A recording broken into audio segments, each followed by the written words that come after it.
What is going on, good people? And welcome back to the Juggernaut Show. I'm your host, Juggernaut097. And today we got a watch along to do. Since, tomorrow is Halloween, tonight is Halloween Eve, we're going to be doing a watch along for if I can talk now, WCW Halloween Havoc 1997. So, before we get started, I'm gonna tweet out that I'm live right now doing this Halloween Havoc watch along. And if you guys want to follow along, boot up your Peacock, or if you have a VHS of this, or whatever you want to watch this on, you know, I'll give you guys some time to boot up your Peacock, and we will get started in a few moments here. So, but you know, if you guys want to go follow me on all my social media platforms, you can. You guys can go follow me on Twitter and on Instagram. You can see my Twitter right down there at the True JSB. Once again, that's at the True JSB. So, we're gonna get started here in a few minutes. You can see the timer right there. So if you guys, if you guys come in late, you guys can get synced up with me, on the right time, the right matches and stuff. So yeah. So I'm gonna tweet out that I'm live right now doing this Halloween Havoc watch along. So give me 1 second. So give me 1 second. But how's everybody doing today? If I could talk right now. I had a pretty good day. Just been watching some football, and now we're gonna watch some WCW Halloween Havoc here in a few moments. I never watched this full. I never watched this show in full. Like I watched bits and pieces of this. I watched the Rey Mysterio and Eddie Guerrero match. That's a classic match right there. In the main event, we got Rowdy Piper going up against Hollywood Hulk Hogan in a steel cage. So give me a second. I want to tweet this out.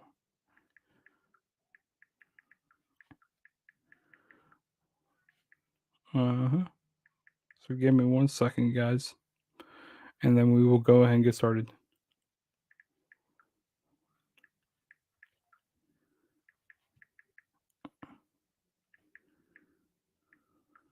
And I'll get my Peacock pulled up here.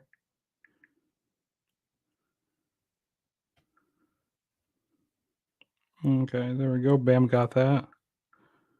Let me do.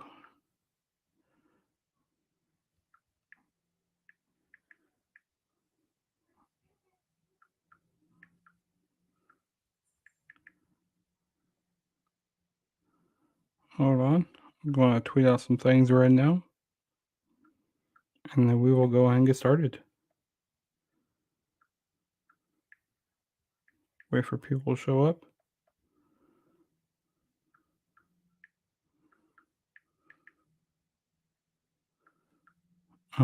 Give me 1 second, guys.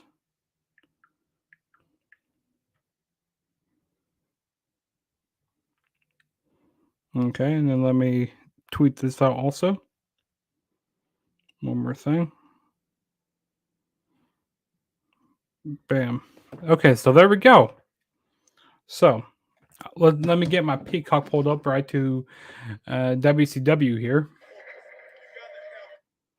So let me go to WWE, and then let me go to WCW. No, I don't even have to go to WCW. This shows Halloween Havoc up there. Getting this pulled up really quick. Excuse me. Yeah, getting this pulled up. And then let me go to 1997. Hold on. So there's season 1, season 2, 97, 97. So it should be season 9 under, Halloween Havocs. It should be season 9. And I will click play here in a minute. Give me 1 second. Let me go back to my OBS here, and then we'll click the start here. Hopefully this works. So I'm going to click start in 3, 2, 1, start.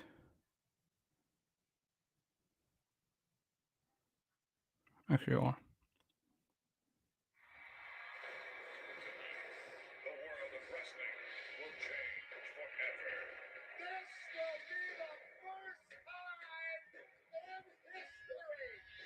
Hold on, I need to restart that. Hold on, let me start it at 1 second. So let's try this again. Sorry, it's bit of a timing error. So ready? We're going to start in 3, 2, 1, start. It's like a second off or so. It'll be fine. We're just like 1 second off. So got this promo going on right now.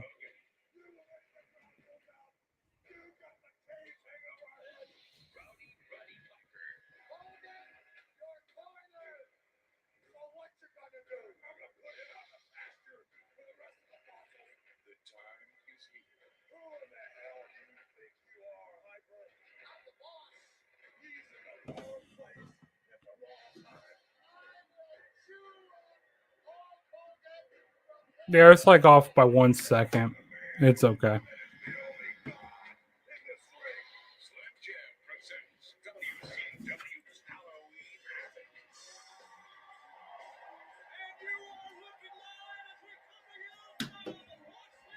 The show's from Las Vegas, Nevada.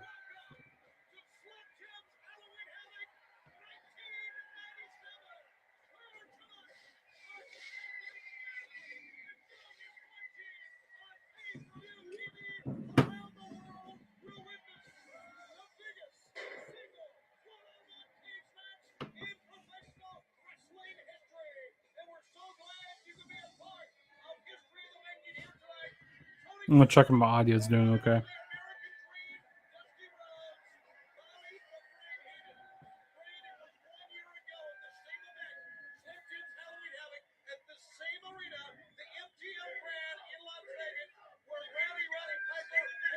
Okay, my audio's doing okay.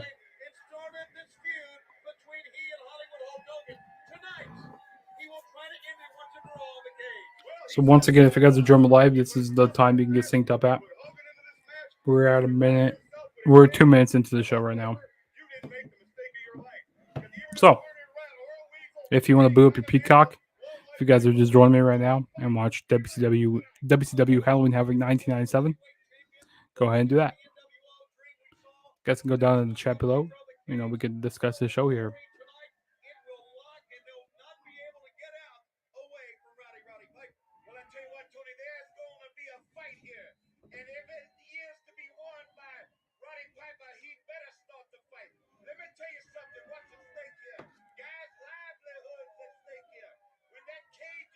Dusty Rhodes talking right now. RIP to Dusty Rhodes.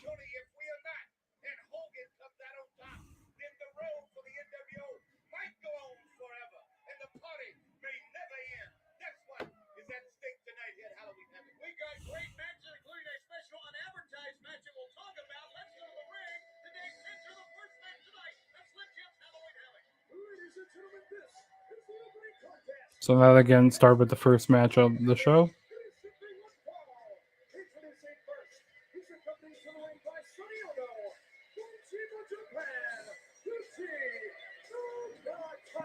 Yuji Nagata. Man, he has not aged a day in his life. You know, watching him in New Japan, he looks about the same that he looks like right now. He's not, like I say, he hasn't aged a day in his life, which is crazy to think about.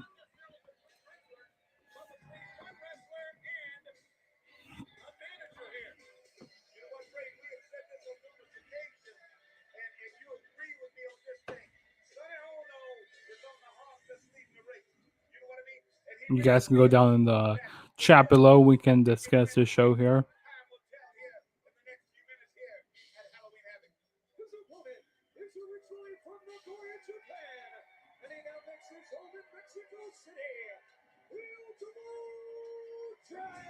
So we got the Ultimate Dragon going up against Yuji Nagata in the first match of the show here. You know, I don't watch much WCW on Peacock, but I'm going to definitely start doing it more.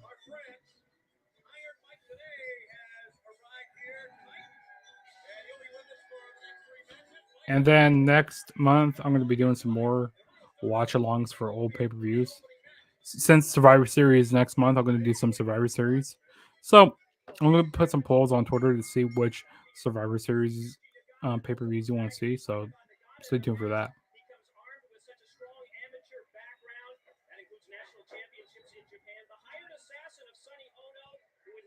We got Ultimate Dragon and Eugene Nagata to start off this show here.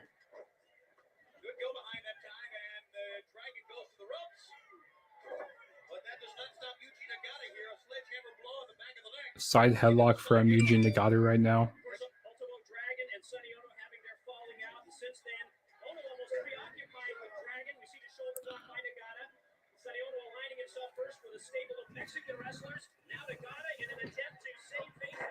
Shoulder tackle from Ultimate Dragon.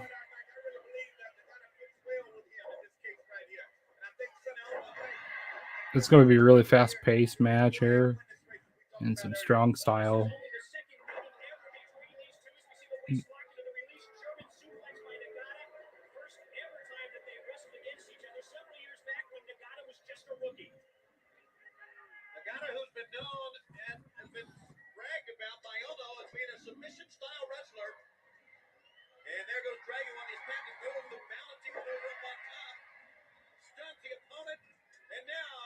Some nice kicks from Ultimate Dragon right now.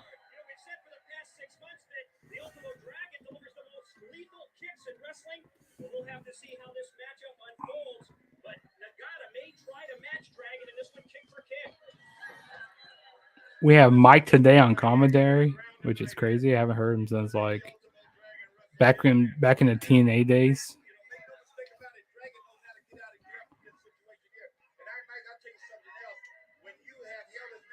And you got the good old classic Dusty Rhodes on commentary.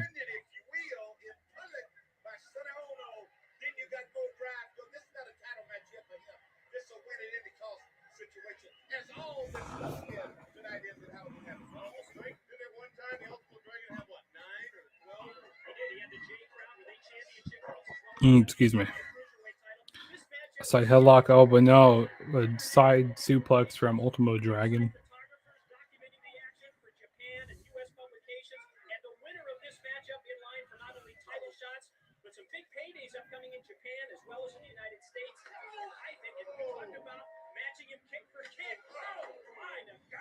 Some nice kicks from Yuji Nagata, and then Yuji Nagata just put in that camel clutch onto Ultimate Dragon.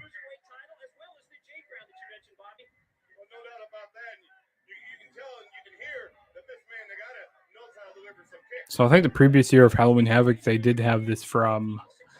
They had this show from. Whatchamacallit. They had it from Las Vegas, Nevada. Oh, nice pile driver from Yuji.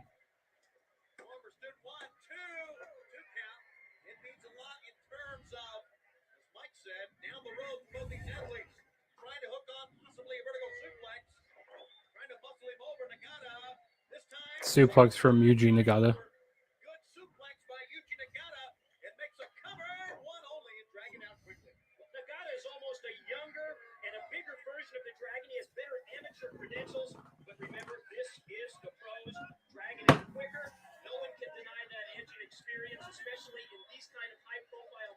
Yeah, so tomorrow is Halloween. It's crazy. Next month it's going to be November. And then we got December. And then it's WrestleMania time, or it's WrestleMania season. And we got the Rumble coming up in January. So it's crazy that we're, to the end of October. October, I feel like it just flew by.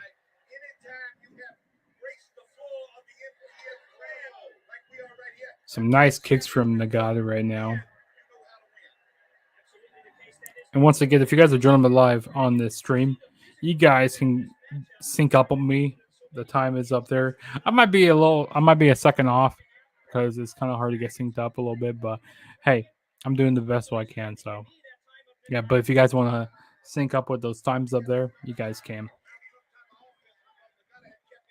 And feel free to go follow me on all my social media platforms. Feel free to follow me on Instagram and Twitter at the True JSB. Once again, it's at the True JSB. You can see down there. And if you're new to my channel, hit that subscribe button. And we got Raven. Who else is that? Got some guys from ECW coming down to the ring.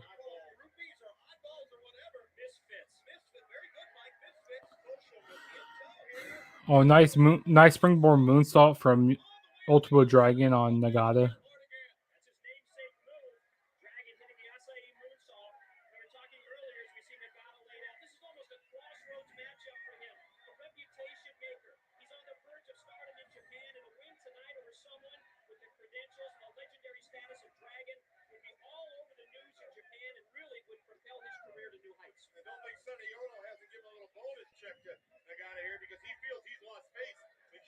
We also have Bobby the Brain Heenan on commentary as well on this show.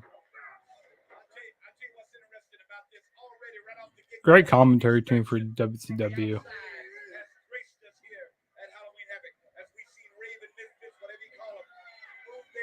Let alone, just how it does to Rhodes is worth it alone. I don't know where those misfits went to that came out in the crowd. Oh, what's Ultimo Dragon just hit a nice power bomb out of the corner. We talked about the physical nature of World Championship Wrestling. I talked to Dragon before this match. He's coming into this bout with bone chips on his elbow, and I know that's really an injury that so many wrestlers seem to have from time to time. Ultimo Dragon's going up top, hit a nice moonsault, goes in for the cover 1, 2, and then a 2 count for Dragon.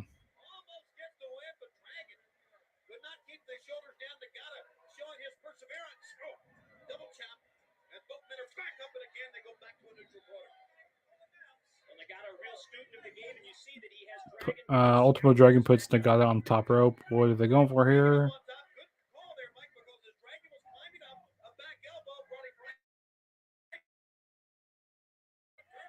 Now Nagata is working on the arm of Ultimo Dragon.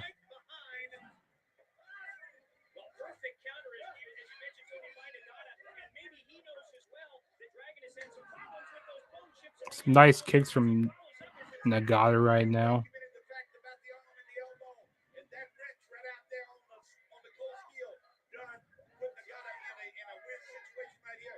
And then now Nagata's just going right back to the arm of Ultimo Dragon.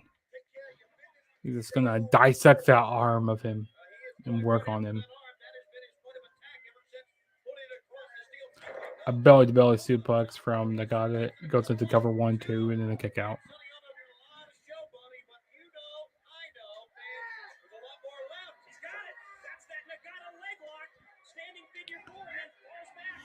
Nagata leg lock him right now.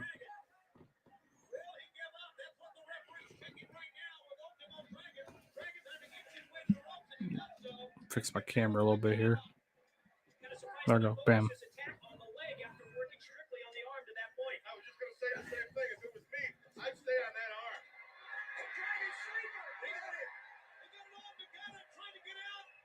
Yeah, we're just a couple seconds behind.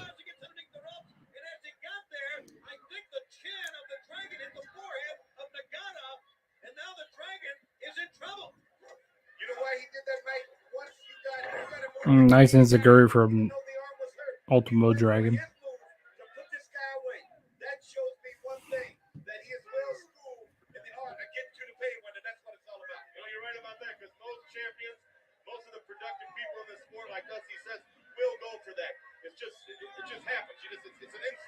Shows that he has confidence in that finishing submission move, and maybe just to vary his offense against the Dragon also was the reason that he dropped down to work on the leg.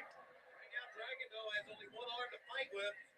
On his knees, he knocks Nagata down, though. Dragon, he's got to get up. They are on target. Not only force behind him, but he knows where to kick the man. He's favoring that elbow. He seriously hurt that elbow. Yes, ever since the turnbuckle maneuver. Now, Tony, if I was Nagata, I'd go after the other arm. What's he going to have left? 2 feet then with no arms. This might cost him right here. And then we got Ultimo Dragon taking Nagata onto the top rope. Frankensteiner from the top rope. He cannot get over the pin. He's in so much pain from the arm. I'm telling you guys, this don't look good for the cap there of Ultimo Dragon. He's got the Dragon sleeper on, and he puts it on with that man arm right into an armbar submission hold, and that's it. Dragon taps out. Yuji Nagata just won by a submission by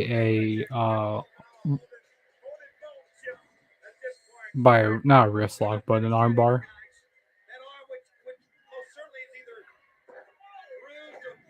And the Yuji Nagata is still going right after the arm of the Ultimate Dragon, even though the match is over.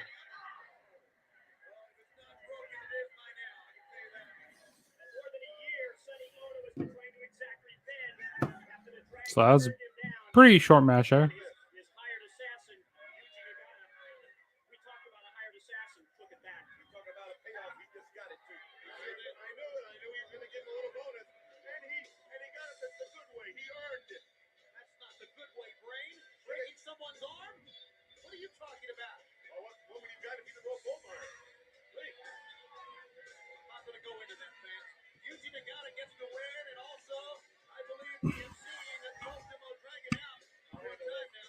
Yeah, Yuji Nagata just worked on Ultimate Dragon's arm during like the whole match, and then Ultimate Dragon just had to tap out.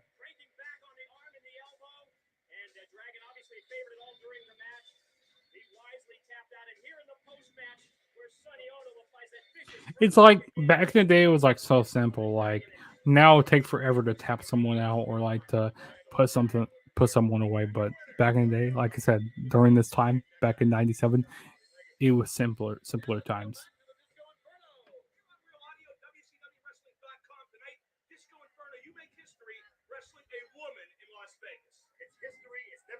I don't even know what I'm going to do. I can't punch her, I can't kick her, but I'm the greatest wrestler on TV today, so I guarantee I will win. It's just like they say, cheerleaders don't belong on the field, all right? A woman's place is in the home. What are you doing out here bragging, huh? That's right, Jack. Interviewing him. Why should you be interviewing me? I wanted to. He would do it. Who was that? Is that Jacqueline? Watch out. Jack going after the Disco Inferno and going after Mark Madden. She does wear a man down. And Jeff Katz. His big old butt would slide off that, didn't it? I tell you, you can log on the internet at WCWWrestling.com. Listen on real audio to some of the locker room interviews. So the next match we have is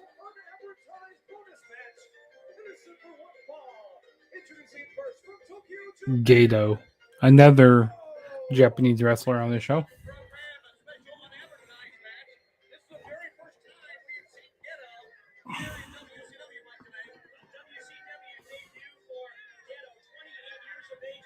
That looks like that's Stevie Richards in the crowd.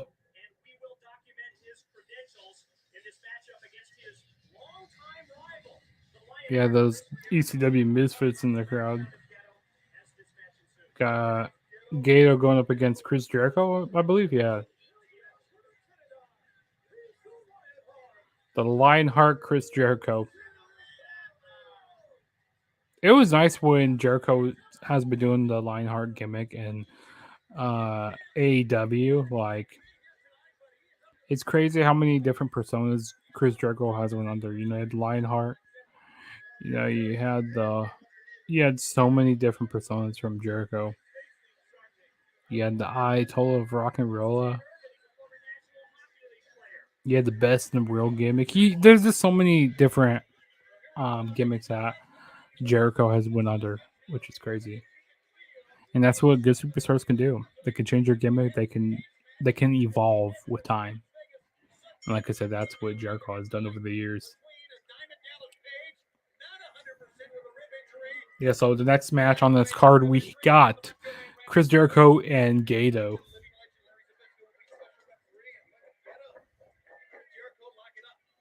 Collar and elbow tie up right to start off the match.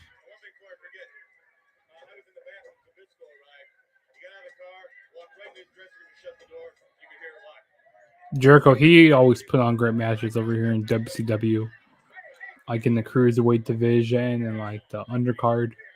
Great stuff over here.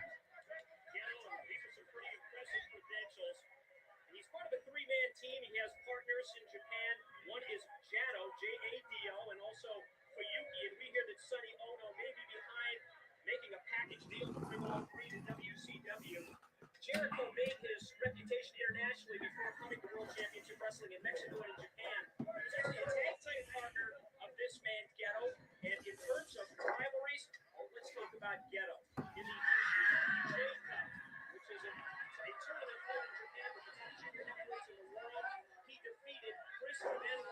semifinals, then lost to Jushin Thunder Liger in the finals of that J-Cup. He also, in a one-night tournament in 1995, defeated Chris Jericho as well as Six from the NWO. So this guy is a real deal. Twice the International Junior Heavyweight Champion, which is one of the belts that makes up the J Crown. So even though he's a rookie in WCW wars, not a rookie in pro wrestling at all. Very much the veteran. He rolls on the outside and tries to find some time here. And Jericho, who knows his opponent quite well, is staying on the inside here. That's why he went out and be taking a walk out here. But he got to understand, too, Iron Mike, Chris Jericho, we've documented numerous occasions, is on the doorstep to stardom. And he needs a picture. Right now we got Jericho and Gato still going at it. World nationwide right here tonight at Halloween Havoc. Well, he calmly waited for the man to come in, and now he's on the attack back elbow, putting down again. And Chris Jericho comes out of the opening bell here looking quite good. Look at this, kicking. You know, he's always been a very intense individual, has Jericho, but Mike, I even think even more so here tonight. Well, he knows that this matchup against Ghetto is going to be huge to his future, as well as Chris Jericho with a nice stalling suplex on Gato. Jericho calls down the fans. Ghetto very slow to get back up, snap him over again, and now tries lateral press. It's a 2 count that time. I would anticipate that Ghetto has scouted out Jericho very well as former tag partner and former rivals. He probably knows Jericho even better than anyone in the company in WCW. Jericho has been certainly a cruiserweight champ over here, and that says a lot. Yeah. Some nice chops Jericho doing. Really caught him against the ropes here. Big shoulder tackle. From the far side, over the top. Ghetto waiting on him. And then Jericho goes flying to the outside of the ring, but no, Jericho skins the cat and gets right back into the ring. But then Jericho gets clotheslined right outside the ring from Gato. And Gato goes right after him on the outside of the ring, rolls Jericho back in the ring.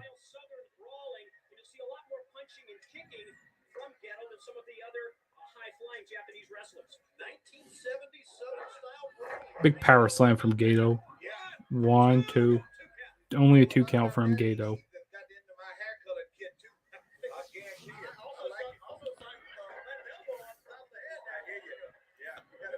Jericho with this Irish whipped, but then another power slam from Gato. And Gato's going right to the cover. And Jericho kicks out too. Now Gato's arguing with the referee saying it was 3.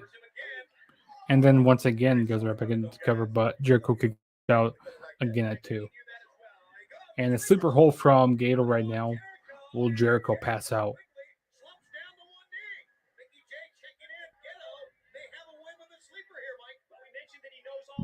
Excuse me.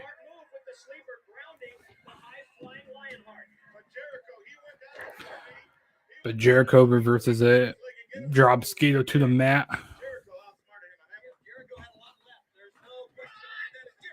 Big clothesline from Y2J, Chris Jericho, the Lionheart.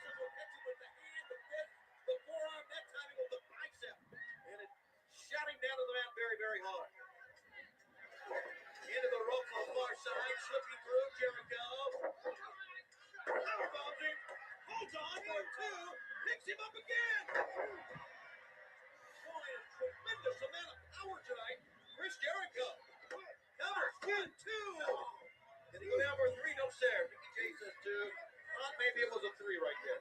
Well, it might have been a 3 if he'd have covered him a little quicker. Dropped an elbow on him. Yeah, yes, it would have been for him, so that's a good call. Yes, it is. Picks him up. They love it on the top row. How about that? That was just a little slap from matches gone by. That was. You see Jericho with so many.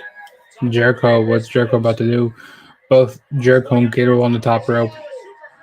And, that bow looked bad. Jericho's going for a Frankensteiner, but that did not look very good. Yeah, that move did not look that good at all.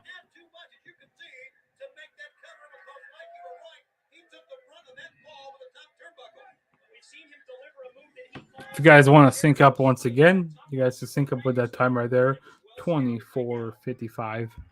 Right there, you guys can sync up and watch the show with me, and we can discuss WCW Halloween Havoc. I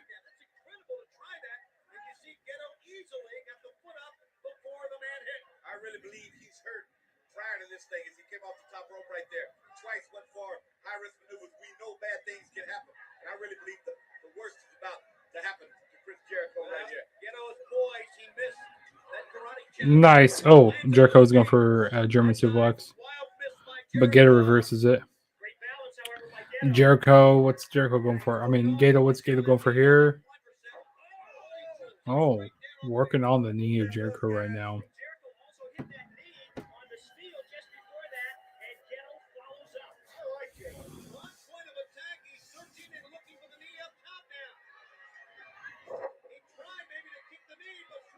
Jericho's looking for the Lion Tamer, and then Gato has to tap out right away to the Lion Tamer.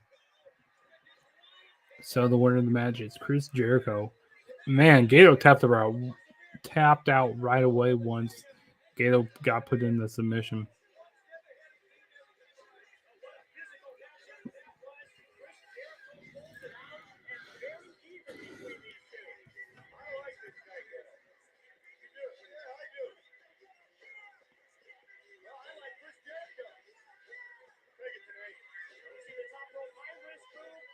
Yeah, that move, that Frankensteiner that Jericho tried to go in earlier in the match, off the top rope, did not look very good.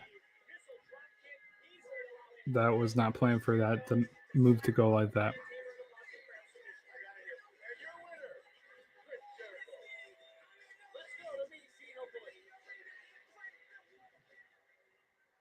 Back to the locker room area. I must say, this city of Las Vegas is absolutely on fire. Prince here on Friday night. And of course, it was Fleetwood Mac last night. World Championship Wrestling here tonight. Deborah McMichael, just moments from now, you and your man are going to be going to the ring to face Steve Mongo McMichael, and you may be out of work here in another half hour or 45 minutes. First of all, honey, how can I tell you this? Like I said before, I happen to be the star here, and I'm not about to let Mongo steal the limelight from me. And why should I let you steal the limelight? You talk way too much. Why would I steal your thunder? Who was your big surprise? We've heard so many rumors. Clear the air. Think about it. Everybody's talking about it. They say, is it Jeff Jarrett? I don't think so. Was it Michael Cook? No. Where is it not? I've even heard Steven Seagal. Please, I don't think That's a stretch. Wait a minute. Hold on just a second here. Steve Mongo. There you are, Queenie. Listen up and listen good. I'm the one that got you into this. And now I'm the bad guy.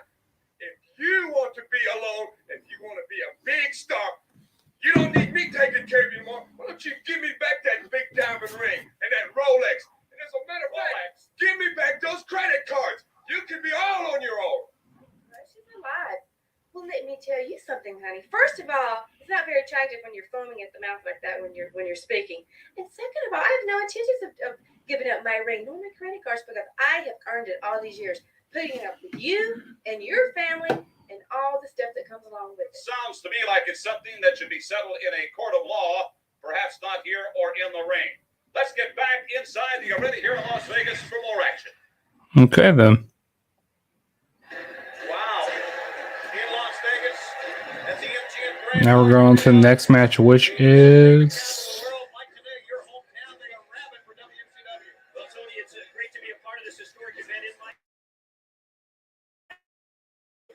Rey Mysterio going up against Eddie Guerrero. What a classic match, guys. This match is a classic. If you have never seen this, also this match is on WWE 2K22. They have this on the Rey Mysterio showcase. Classic match right here. I've seen this match before. I love it. It's an awesome match. This is classic. You know what? This is what epitomizes, what the cruiserweights can do. This is the great stuff here. Rey Mysterio Jr. and Eddie Guerrero. Here we go. The cruiserweight champion. WCW cruiserweight champion. At that.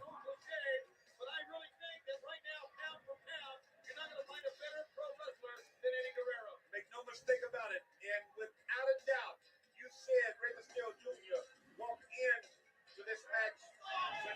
so much at stake. Will he walk out without that mask, that coveted mask on top of his head? I guarantee you he's in for the fight of his life with Eddie Guerrero. I wonder how important that title is to him compared to how important that mask is to him. It seems like the mask is everything in his life. Well, we talked about the masks in our Lucha Libre documentary. They're a source of a luchador's mystique, his power. They're much more than a means to hide. Yes, sir. Here we go. They really are. It's gonna be an awesome match. This is one reason why I picked to watch it over here because how great this match is. I haven't watched this Rey Mysterio and Eddie Guerrero match for a while, so it's gonna be fun to watch this match here. A young man gets the Rey Mysterio Jr. mask that he'll keep as a souvenir. And now Eddie Guerrero. Eddie, you look long and Eddie Guerrero going up against Rey Mysterio Jr. for the Cruiserweight Championship.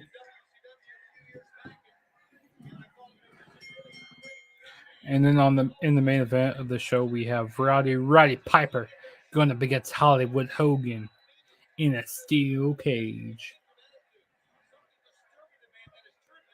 not only did he turn on his fellow wrestlers in WCW, he turned on his family. His family, like you've often said that Eddie always had this in him, but I'm not so sure. Tony, I witnessed it firsthand. I think back to 1994, the When Worlds Collide pay-per-view. Leading up to that point, he had turned his back. Quick attempt at the Cape Rod. Nice arm drag from Rey Mysterio. Fast-paced action. I'm going to tell you what, he flew across that ring right there. And they both go flying to the outside of the ring. Eddie Guerrero's on the floor. And then Rey Mysterio's getting ready to go flying, but no. Rey Mysterio gets pulled to the outside onto the floor as well.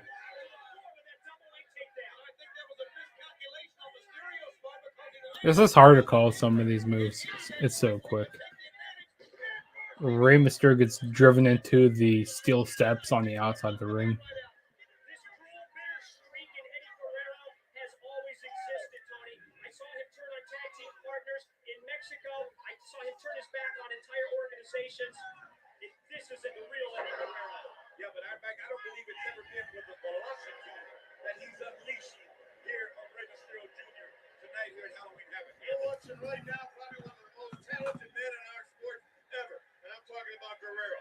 His conditioning, his maneuvers in that ring, whether you want to get on the mat with him or come off that top rope, he may be the best there is pound for pound today. And we said that, and not only that, and that, look how he looks. I mean, the man is real. Look at his upper body development, his arms. He's never looked in better shape than he is right now. So he's bigger and better and got a That's a drop kick from Rey Mysterio. And I tell you what,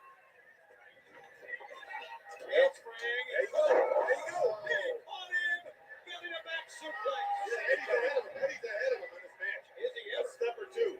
I tell you why, Mike, because he's worried about his mask. He's thinking about that too much. Well, it's the 9th time in his career that Rey Mysterio has competed in a mask match. Obviously successful on the previous 8 occasions, but Eddie Guerrero is far away. Nice brainbuster from Eddie Guerrero. Almost got the 3, and Eddie showed a little bit of frustration that time, but only got the 2 count. Billy Silverman, the referee, let him know only 2. That's the world backbreaker. And to cover 1, 2. It's amazing how resilient Rey Mysterio Jr. is. But recent head-to-head competition on Nitro, Rey Jr. has a 2-0 edge on Guerrero. But despite that, I still would have to classify him as the underdog in this matchup. So difficult to defeat someone of Eddie Guerrero's caliber 3 straight times, and especially in this bout where he has the champion's edge.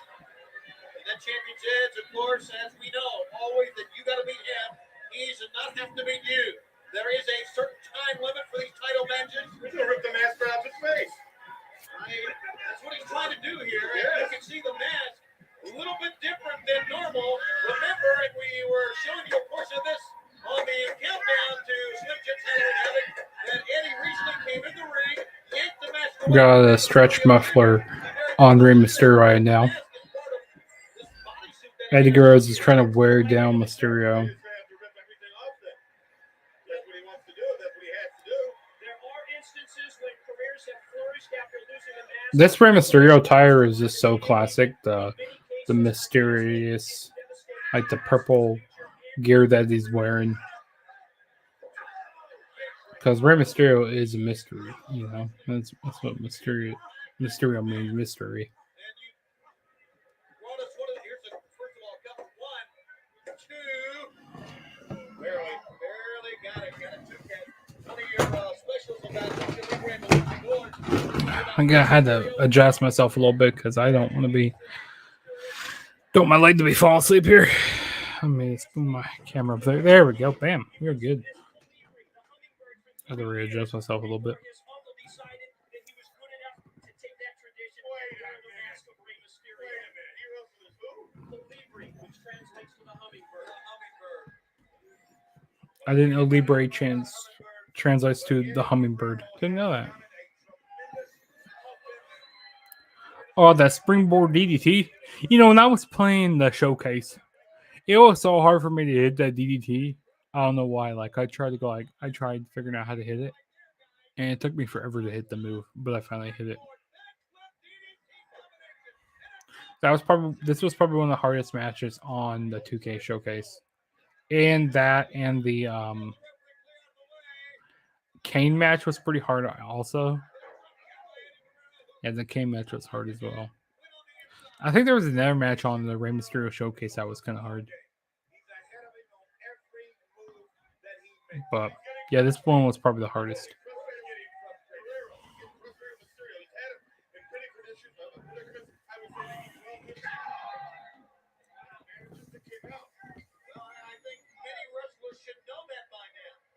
Ray's going to do that. Ray does not go down easily, if at all.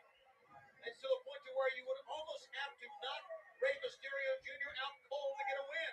Because look how he's sliding on his belly here, trying to get to a rope, trying to. And then Eddie Guerrero just puts in a camel clutch onto Rey Mysterio, and Eddie just keeps on ripping at the mask of Rey Mysterio.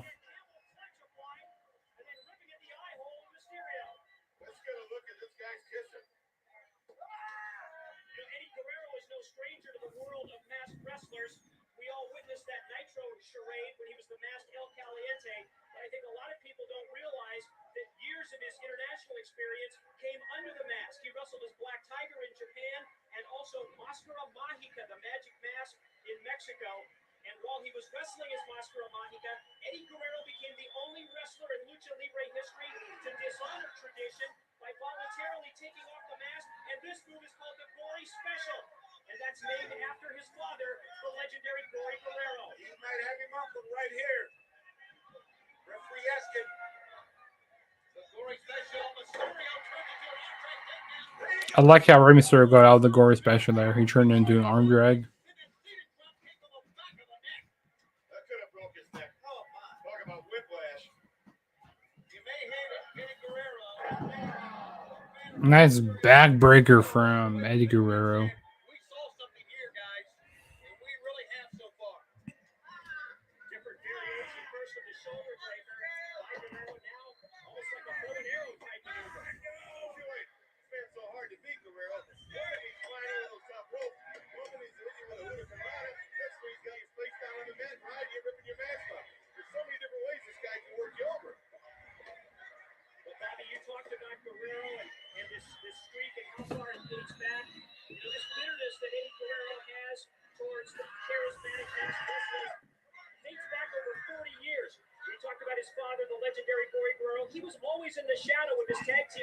Eddie Guerrero just working on the back of Rey Mysterio. Nice cross body from Eddie. Tell me what you don't know. Is there anything you don't know? You know, Eddie Guerrero could be feeling that same situation. Being in the shadows of the Guerrero family. Pulling that load all them years and right now breaking out on his own, getting out to it. And now watching this young kid, very similar to the El Santos situation, really taking his steam. Well, he had a variety of submission holds on the man right there. It seemed that he wanted Ray to submit to take a match from him. Then he tried lateral break, so he's trying everything. But Rey Mysterio Jr. just will not quit. Chop in the corner from Rey Mysterio. But Eddie Guerrero goes right back on the advantage. Rey Mysterio in the tree of woe and a drop kick to Rey Mysterio in the corner. Every time Rey Mysterio tries to get some offense going, Eddie Guerrero just goes right back on the offense. Oh, but Eddie Guerrero tried to do a baseball slide and he got hit in his ding ding on the ring post. Not the ding ding. Not the dangy dang. Oh, Rey Mysterio on the top rope.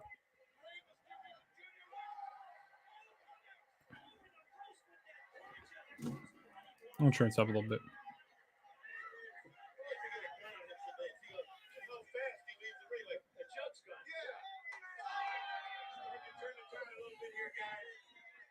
Trying to get him back in his court now. He has to really reach down if he's going to beat Eddie Guerrero. The whip, no, the reversal. Eddie. Landed on his feet. Hurricanrana into a pin, but Eddie Guerrero kicks out too.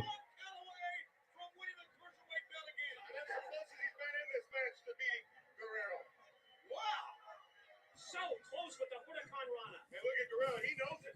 He knows he was almost had. Incredibly, this match continues. Springboard to the middle. Holds on. And he holds on. Takes him all the way outside. Unbelievable action. What athleticism that was. You know what I mean? Athleticism? Yeah, man. We've seen a lot of that. Over the The somersault flip I've never seen anything into like the this. flying head scissors on the floor. Wow, I've never seen anything like that. It is a shame that one man will walk away here the loser. The other one will limp. Both are going to limp. Both these men are winners here tonight. We have seen some revolutionary, spectacular moves that we have never seen before. And that's one great thing about Rey Mysterio Jr. and Eddie. Something new every time. Corkscrew moonsault almost into like a headbutt. Look at, can he cover it? 1, 2. Yes. Did not have a good lateral press on the man. The ferocity of this match on the part of both wrestlers shows you just how important it is. You know, one thing about it, Rey Mysterio Jr., as we talked about so many times, certainly one of the lightest men in the cruiserweight division. Therefore, for him to get lateral press, he has to do more than just cross the body. Oh, split-legged moonsault attempt off the top by Mysterio is blocked, and Guerrero follows with a power. 1, 2. He did not get it. Man, thought we were going to see an unmasking. Now look at the frustration in Guerrero right here. Now what you have to do to beat this guy. Yeah. Now he's getting frustrated. You better believe he is. That was a great call by Billy Silverman. Yes, the shoulders could have been down with a 3, but he saw that Mysterio was kicking out. Now he's letting the people get to him. Now he's losing it. Losing concentration and focus on the task at hand. Mysterio slumps to one knee. Eddie reacts to the fans. Long run for Eddie. You can see this one coming. Rey Mysterio Jr. waiting for him. Face first, top to the spin wheel kick on target. Rey hits hard. Back of the head as well. And Rey's going to go up top. He's signaling for that patented springboard Huracan Rana. Can he connect? Waiting on Eddie to get up. Up. And Eddie caught it. Rey Mysterio was going for a springboard, but Eddie Guerrero reversed it into a backbreaker. He's signaling now. He may be going for the frog splash. Look how far away Mysterio is.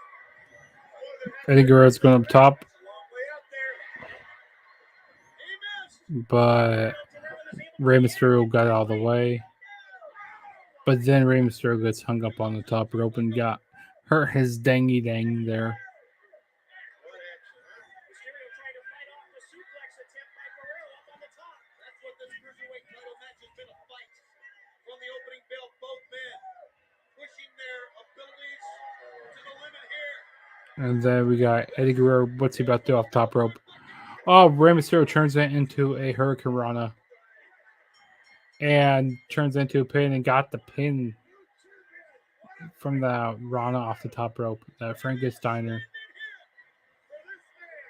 and the new Cruiserweight champion, Rey Mysterio. Classic match here. And you can see Rey Mysterio's mask. It looks halfway ripped there. Like I said, throughout the match, Eddie Guerrero was just trying to rip at it. This is a classic match. If you won't watch this match with me, go back and watch this match. Amazing match. Classic match in the history of wrestling. And all of wrestling. WWE, WCW, WWF, ECW. Classic stuff here. There goes your champion. And I tell you guys, when it's all said and done in this world, this will go down as one of the greatest title matches in pay-per-view history. You're not wrong, Tony. You're not wrong, Tony Schiavone.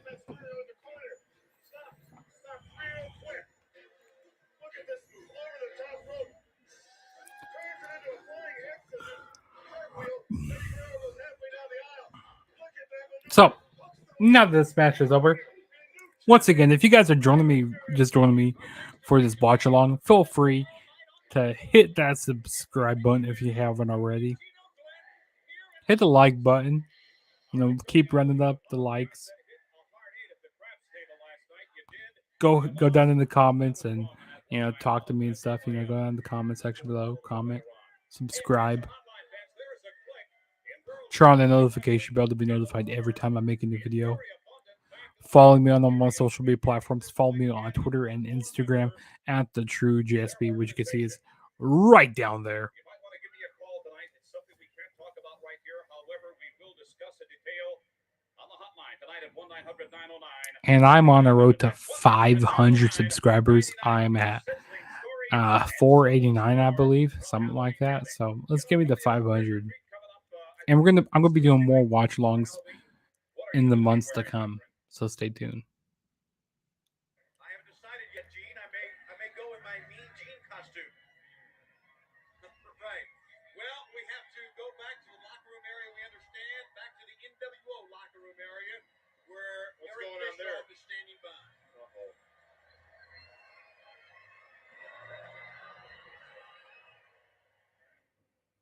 We got Hulk Hogan and Eric Bischoff, Hollywood Hulk Hogan, to be exact. You know what I love most about all the mirrors in the dressing room here in MGM is somebody spent some bread, man. Just like we like spending bread. They show Hollywood true to form. Every strand, every striation, every little ripple in my body. But I kind of feel bad because, Ron, that's possible. I feel real bad that the people out there tonight that came to see Hollywood threw the rowdy one in are not good at this too. Absolutely not. Tony Schiavone, I've got a newsflash for you, J.J. Dillon, and the rest of the corporate chumps at Turner. Here's the deal. It's been quite obvious for the past several weeks that WCW has not been able to provide a safe working environment for the most important man in Hollywood and the World Heavyweight Champion. You haven't been able to do it. You've got guys coming out of the roof on ropes. You've got cages falling down in the middle of the ring. It's not safe. And it's For my fans. For the fans. Hollywood is not afraid for himself. I want the world out there to know this. Hollywood would like to wrestle tonight. I can't let it. I won't let it because it's not safe for the fans at ringside. It's not safe for anybody. So therefore, Hollywood will not wrestle tonight in any way, shape, or form unless WCW provides me and Hollywood with a contract, an agreement, legal binding agreement that states that Sting will not be allowed in the building any way, shape, or form. He can't sell popcorn. He can't come in and clean up after the show. He can't buy a cheap seat, sit in the rafters, and watch. He is not allowed in the building. Or we go home, we go party. Wait a piece of point, man. Hollywood is the god of professional wrestling. Hollywood made wrestling, so we win either way. Everybody knows that we're the NWO champ. The boss here, he don't take no guff from none of these peons, man. That long and winding road, that paper trail to get Hollywood's belt back is intact. And whether I beat up Piper today or if I have to go to his house tomorrow, I'm going to take care of business. I just feel real bad that you guys shortchange the fans, that the WCW is just as low as that no-good Sting. That coward is just as low as Piper, who wants this to happen. He doesn't want any part of me, man. He's praying that JJ won't rise to the occasion, won't do something like a man would do, won't put his name on the dotted line. So either way it goes, we win. Whether I have to wait a couple more hours to take my belt back legally, or whether somebody gets some guts around here and signs on the dotted line and gives me Piper first, and I beat him. Oh, I can't believe this. You know something? The boots are starting to come off. I'm going to start the momentum in the other way. If I don't see JJ, these boots are in the bag, and I got my back. There's no turning back, Eric. It's going to be all over for JJ Dillon because the fans are going to run him out of the WCW. Not that we can't, but the fans will. So the way it goes, we win either way. Either do your homework, get it done, and I'll destroy Piper for all my fans, or we'll take the other. Get another main event? We're out of here. Oh, yeah. Boy, they'll really be happy to see someone other than Hollywood. Let's go. We can lock things to do this. Well, that was a good promo from Hollywood Hogan. Breaks on this program in a hurry. He was just talking about, if JJ Dillon was out there ringside, he wasn't gonna do this match and all that jazz against Roddy Piper. Just kept on talking and talking. I mean, good promo.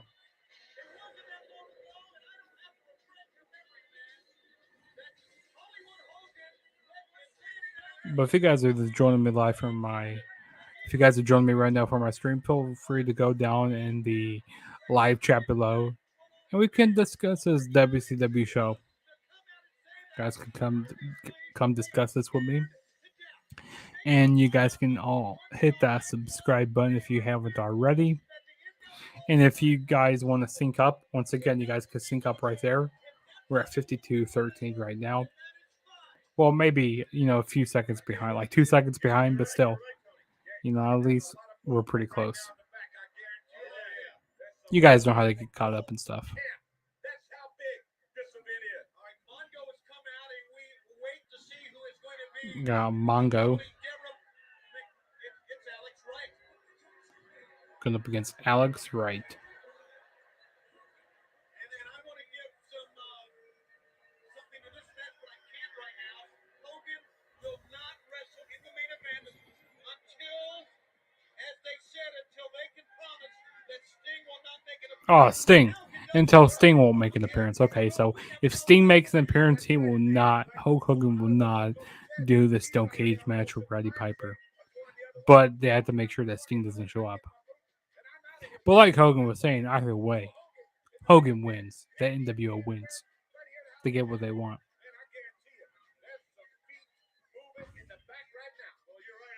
And he was talking about how they're going to drive JJ Dillon out of WCW. And it's showing Raven in the crowd.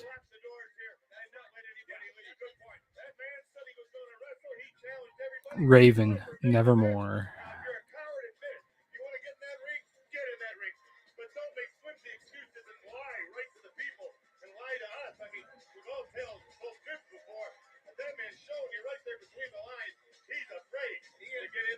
That was a bold statement by Eric Bischoff, a dictator dictating to us right here, waiting on this event. Hollywood Hulk Hogan going on the line saying, hey, I ain't coming out unless I get what I want. I ain't coming out unless I get what I want. Dusty Rhodes. I love Dusty Rhodes on commentary. Keep people out. Keep people in. The cage does that job. The cage keeps the interference out. It does that in itself. The fact that they have pulled Hogan out of this main event, saying he will not wrestle unless we assure that Sting will not be involved, is just a bold-faced lie. It's subverting the truth, and the truth is they are scared to death. Now, I'm not so sure if they're scared to death of Piper, or if they're scared to death of Sting, or if they're scared to death of WCW. Maybe they have replayed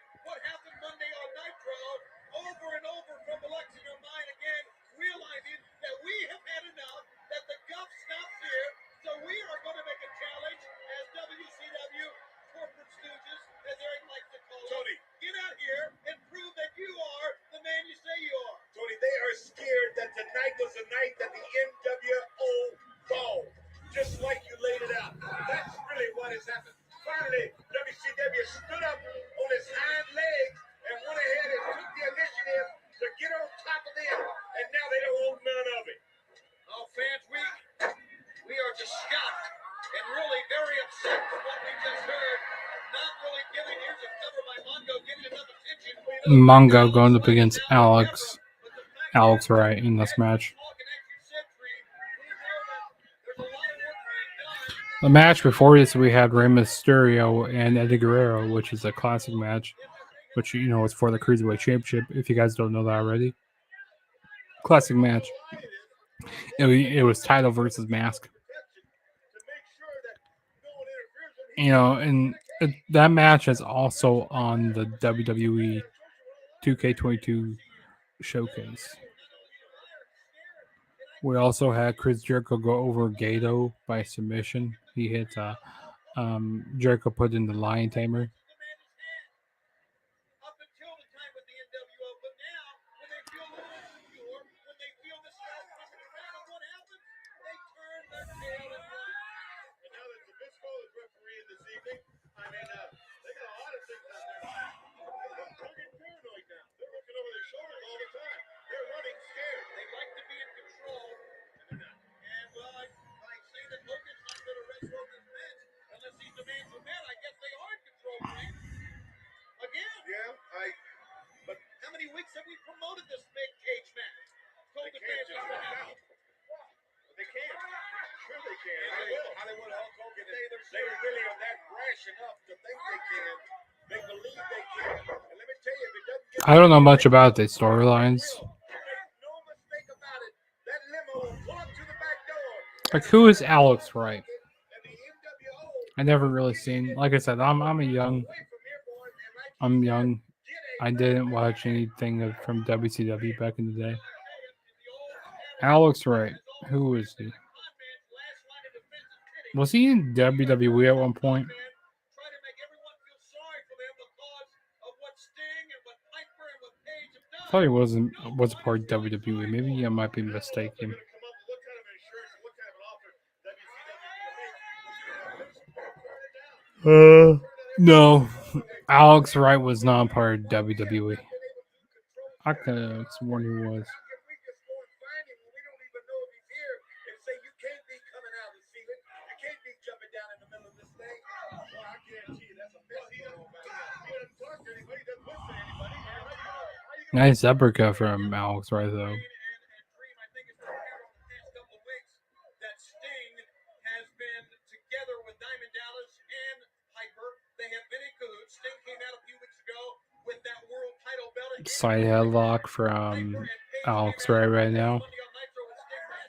And I don't really know who this other guy is that much. This guy kind of looks like a jobber.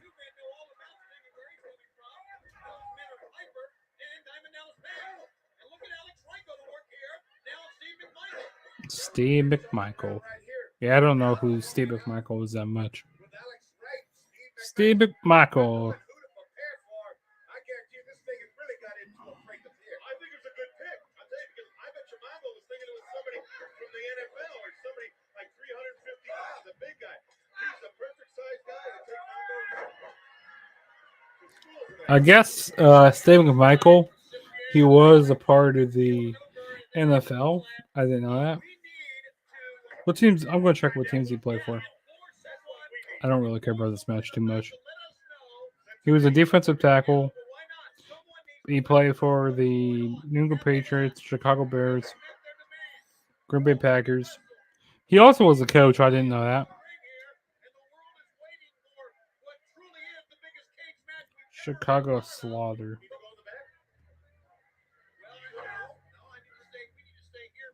He's won a Super Bowl. Yeah, I didn't know who this Steve McMichael was. Oh, nice kick from Alex Wright. Man, I'm telling you, Alex Wright doing a good job right here against Mongo McMichael. The Big Texas got to go ahead and get up and hit this guy with some fist of fire. Is what needs to be done right here. And we need to go back to the back there. Steve McMichael going for a pile driver.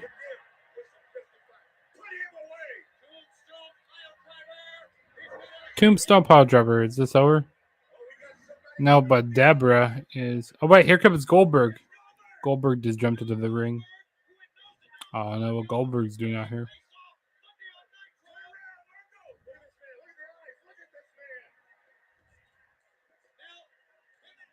Oh, there's Little Nate. I didn't realize that was Little Nate right there refereeing this match here. Jackhammer from Goldberg. And Goldberg's going to put Alex right on top of. Throw Alex right on top of Steve McMichael. Deborah's still doing distracting Little Nate right now.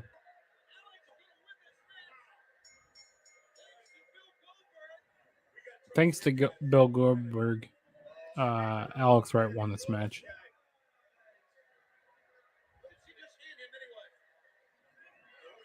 And then Deborah handed Goldberg a ring.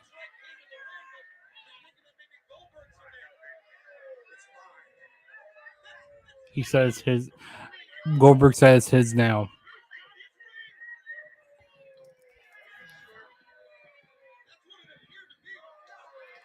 Alex Wright tried to take a handshake from Goldberg, but Goldberg just laid out Alex Wright. Goldberg didn't want to help out Alex Wright. He just wanted Steve McMichael to lose. And the spear from Goldberg. And Goldberg's about to jackhammer Alex Wright as well. Jackhammer.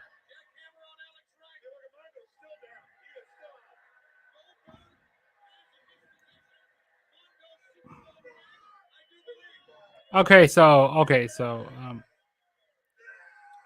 Deborah gave Goldberg Steve McMichael's Super Bowl ring.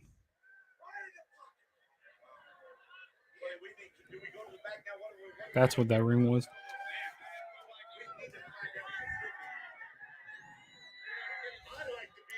Both Steve McMichael and Alex are still laid out.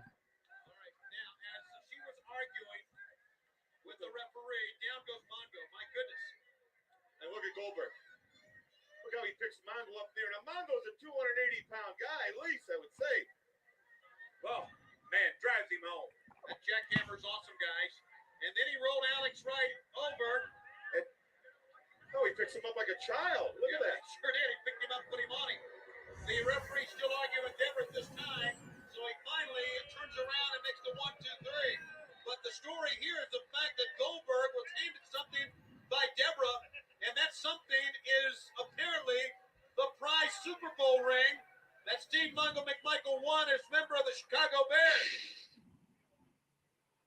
Okay, then. Let's go back to the NWO locker room again. Just don't get it. Don't get it at all. Macho Man Randy Savage. This for trying to explain it. I forgot that Randy Savage was part of the NWO. There was like at one point where you're the part of one part of the NWO, you're part of the NWO, you're part of the Wolf Pack, you're part of whatever.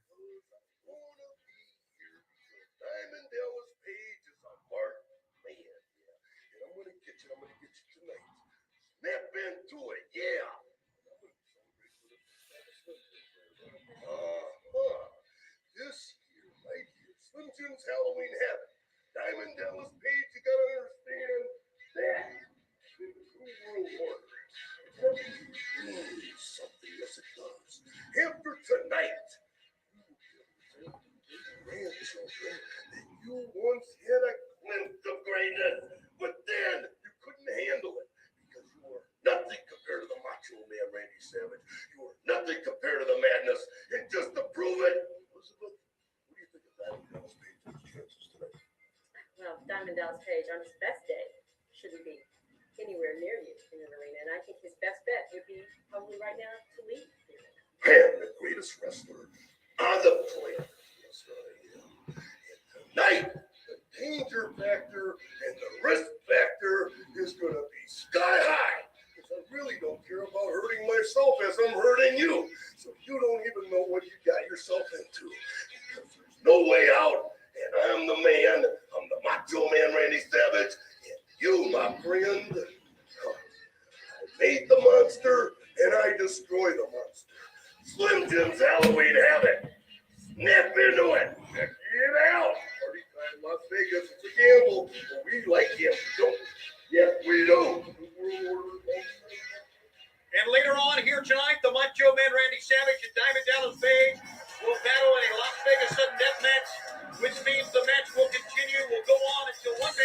What's this next match here? It is truly a fight Disco Inferno. as we still try to sort all this out and try to get some answers back for you as of late.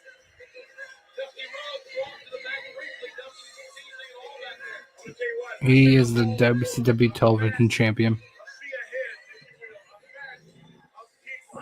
There is so much commotion. Disco Inferno is making his way to the ring right now. Well, this goes in for probably the match of his career here. What is he going to do? There's a good match. I'll need to ask you another question here in the ministry, but I've been reminded here that I want to let you know Disco Fever. Disco Fever. I don't know if this song is edited or whatnot, but I have no idea if some of this music is edited.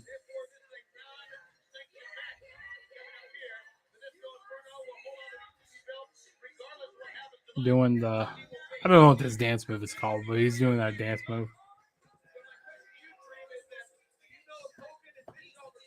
Got everybody in the crowd doing it. whereas my famous point was you cannot tell, but the commotion around because the NWO dressing room is not in the area that we're talking about, and they have their own thing going. I guarantee you, I have never seen confusion in an arena on a big event like this is right here. I've never seen it. Nothing can rival what is going on in the statement that Hollywood Hulk Hogan and the NWO and Eric Bischoff made. I guarantee you, I don't know. Here comes Jacqueline to the ring. He won't put it back on. Jacqueline comes to the ring. Let me say this. And of course, I do not have Jacqueline, my God. but if this goes down, This outfit that she's wearing.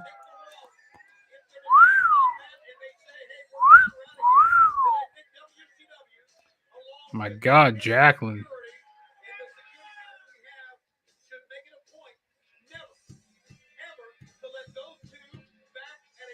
So it looks like we're getting.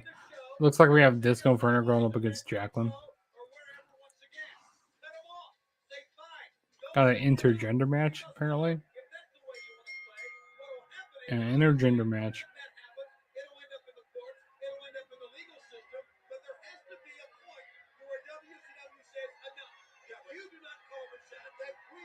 Why is this match happening? I have no idea.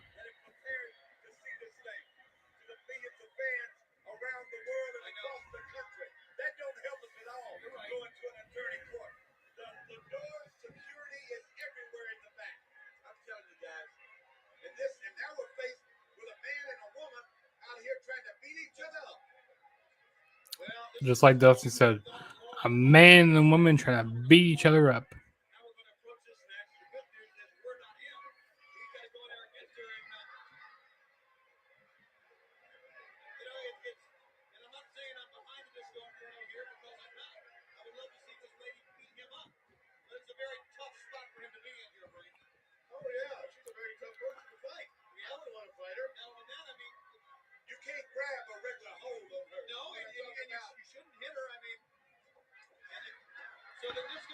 When Jacqueline went right for Disco Inferno got out of the ring.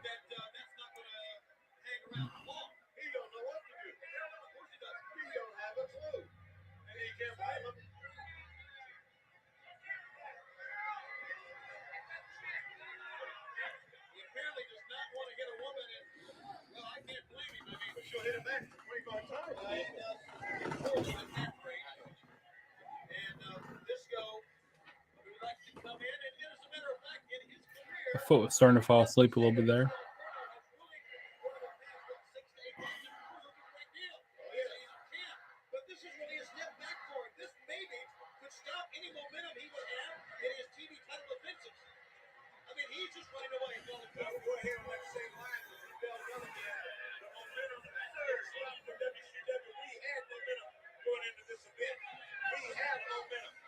Hollywood Hulk Hogan and Eric Bischoff and the NWO have seized the momentum at this time right here in Las Vegas, Nevada, in the heat of the desert at Halloween Havoc. In the heat of the desert for Halloween Havoc.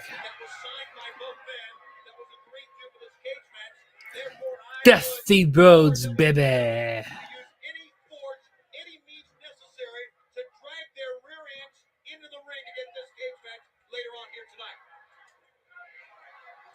They still haven't touched each other in this match yet. Disco Inferno doesn't want to get in the ring because he's scared of Jacqueline. Well, he doesn't want to hit a woman.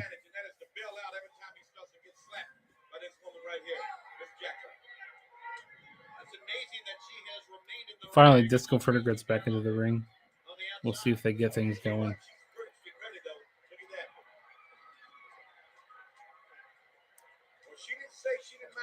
And then Disco Inferno once again leaves the ring.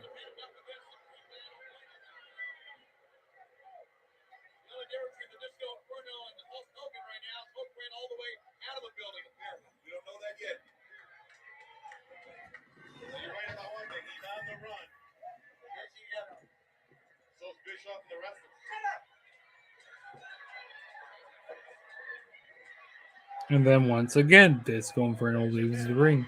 But now Jacqueline's running right after Disco. And then the Disco goes right back into the ring.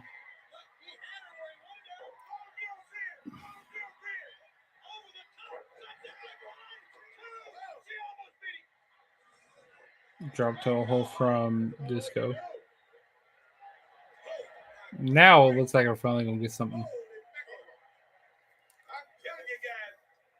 Nope. Once again, Disco runs out of the ring.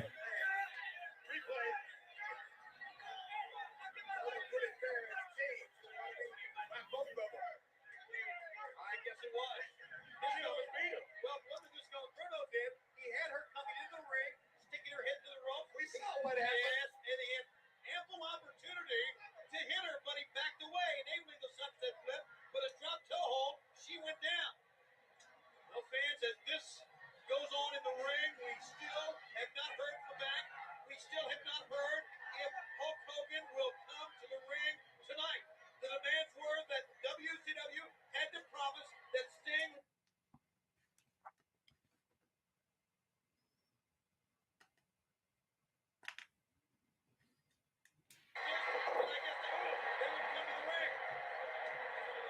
But that has not yet been agreed upon, I understand. So, like you fans out there, we are literally on pins and needles into what is going to happen in this much anticipated cage match later on. Somebody should find out if there's any windows outside back here. And Jacqueline, this match is not all. This match is not good at all. They just have each other keep chasing each other around the ring. Disco Inferno's been content with just trying to drag the lady, maybe not to hit her, but to drag her down, keep her off her feet. Keep her away from him. Disco Inferno's been on the street the whole time. Here she comes again. The race is on. Yeah, pretty soon, he's going to run it out, he's going to wear her down. And she's going to catch up with him, and it's going to be... Yeah, it's hard for me to watch this thing knowing what's going on in the back. I guarantee this. Oh, yes. Man, this match ain't that good. Finally, Jacqueline gets her hands on the Disco Inferno.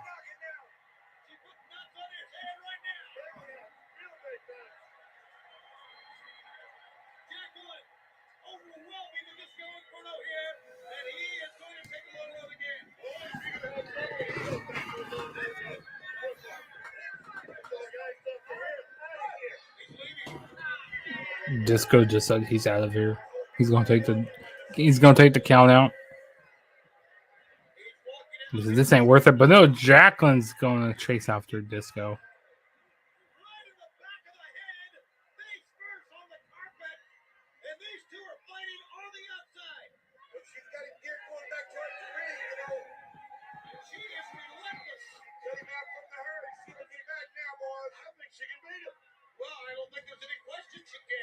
Bo Jacqueline and Disco back of the ring.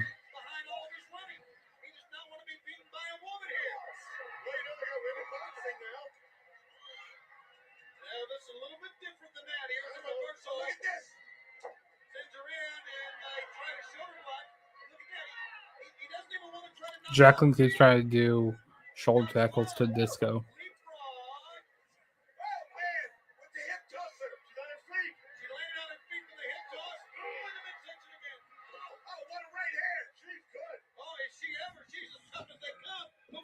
I'm gonna check the NFL score, see what's going on in the Packers and Bills game.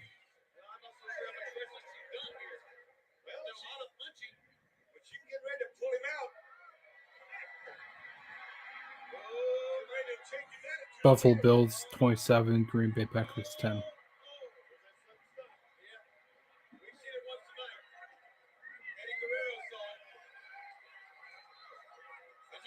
Something else I noticed here too, Tony. All the security that was out of here around us here. Yeah, they're not here. They're gone. They're out of here. They're in the back. Oh, man. Jacqueline hit a suplex on the floor onto Disco Inferno. With that shot that the Disco Inferno took along the Slim Jim's ring post, he cannot run away from her now. He cannot get away from Miss Jacqueline. Jacqueline pulls him back to the center of the ring.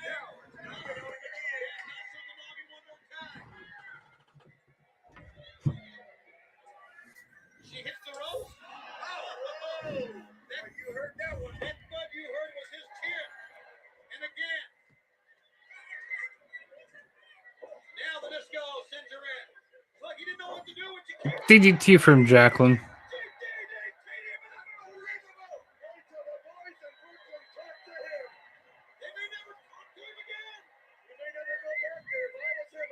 Jacqueline's going up top. She's going up top. She's aggressive. To the top turnbuckle, Jacqueline. Disco is up. Crossbody. Oh, but no. Disco Inferno rolls through.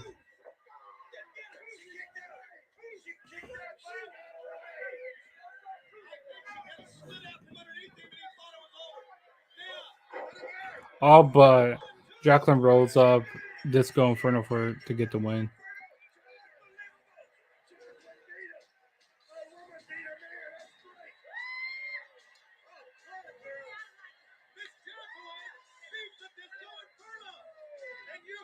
Well, that match just got done with. Okay. So, I didn't really care much about that match, to be honest with you. But if you guys would just join me live right now on my WCW Halloween Havoc stream, if this is your first time ever checking out my channel, hit that subscribe button. Also, hit the like button and round up those comments. Go down to the live chat below, discuss the show with me, or talk about whatever you want with me. And also turn on the notification bell to be notified every time I make a new video, so you don't have to wonder, oh, when's Juggernaut making a new video? Well, you know when I'm making a new video, because you guys will have all my notifications. And also feel free to go follow me on all my social media platforms. Go follow me on Twitter and Instagram at the True JSB. And like I said, hit that subscribe button. I am on the road to 500 subscribers. I'm like 11 subscribers away from 500. So let's get me to 500. And the next match we got here is Kurt Hennig coming to the ring.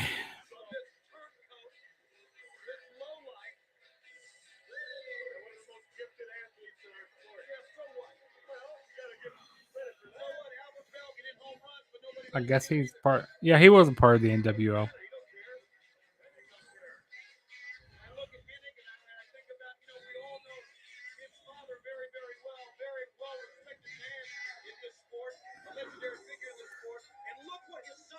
Ugh, tired. NWO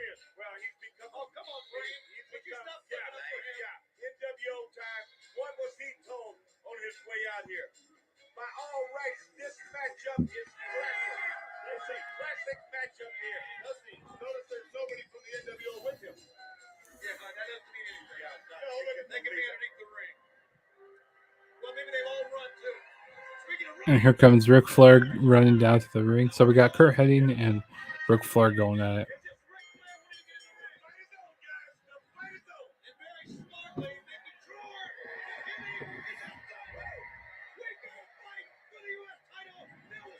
So this is for the United States Heavyweight Championship.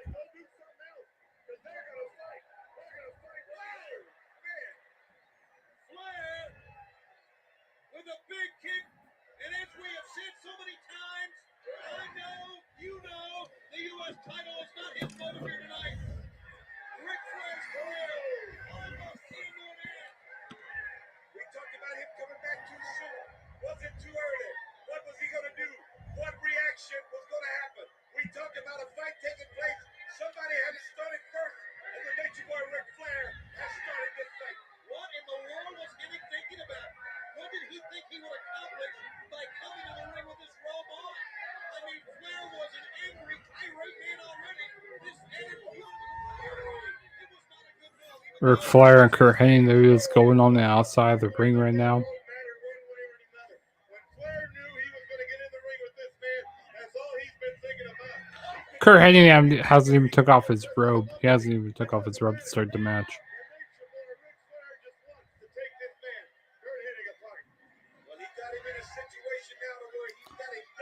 Ric Flair's gonna work on. Kurt Hennig just took out the referee. Ric Flair's working on Kurt Hennig's leg. Ric Flair just grabbed the steel chair. Oh, trying to take out the leg of Kurt Hennig, but Kurt Hennig moved out of the way.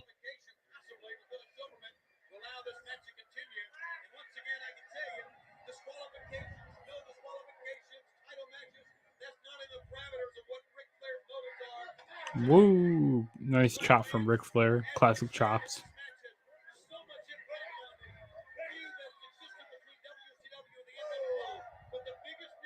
Woo! Classic Flair chops. Now finally, Kurt Hennig took off the robe. And now Ric Flair put on the robe of Kurt Hennig. The way Kurt Hennig sells those chops is that's hilarious. The way he falls down. The dirtiest player in the game. The limousine riding.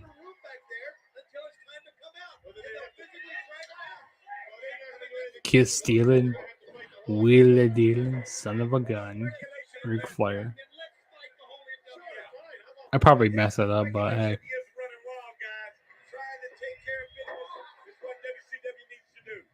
Ric Flair, he's one of the best to do it.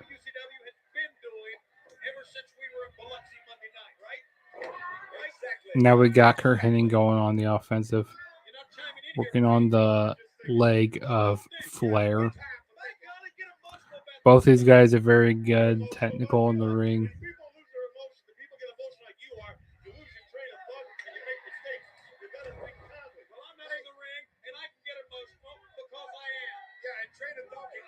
Kurt Hennig worked on the leg of Ric Flair.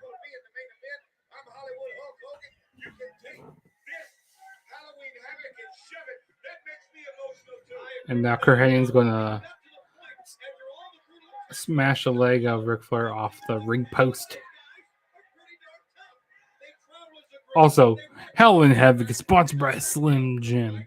Step into the Slim Jim. Hey, Slim Jim, you should sponsor me. Sponsor me. I will promote Slim Jims so much on my YouTube channel.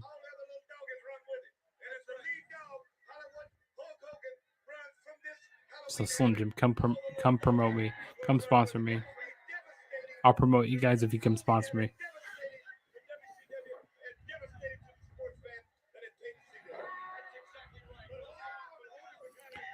Kurt Hennig just keeps dropping the knee on the leg of Flair.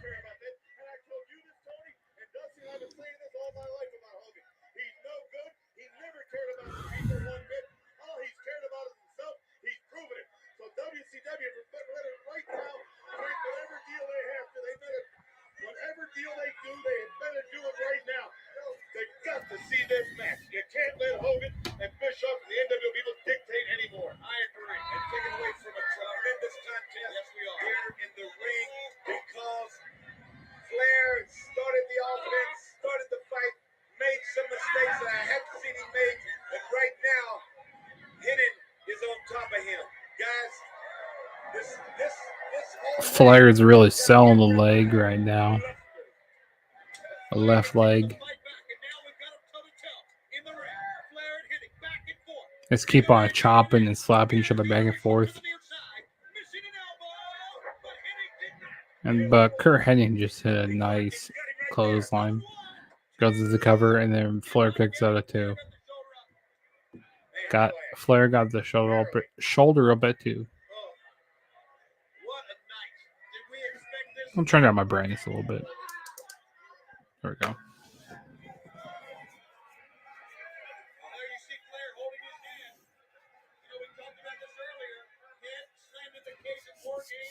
So, I want to ask everybody how was their weekend and You know, if they had any big Halloween plans that they were doing, if they went to like any parties, any Halloween dances or whatnot, you know, what they got planned going on for Halloween tomorrow. Or if they seen any Halloween movies as of late. Did anybody watch the Halloween's End movie on Peacock? Because I watched it and it was garbage. Like the story did not make sense at all.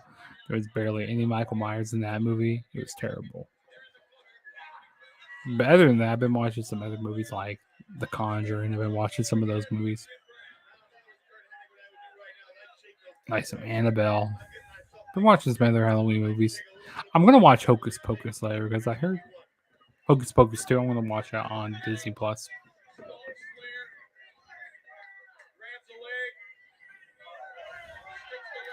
But Kurt Hennig, he's still going after the leg of Ric Flair right now.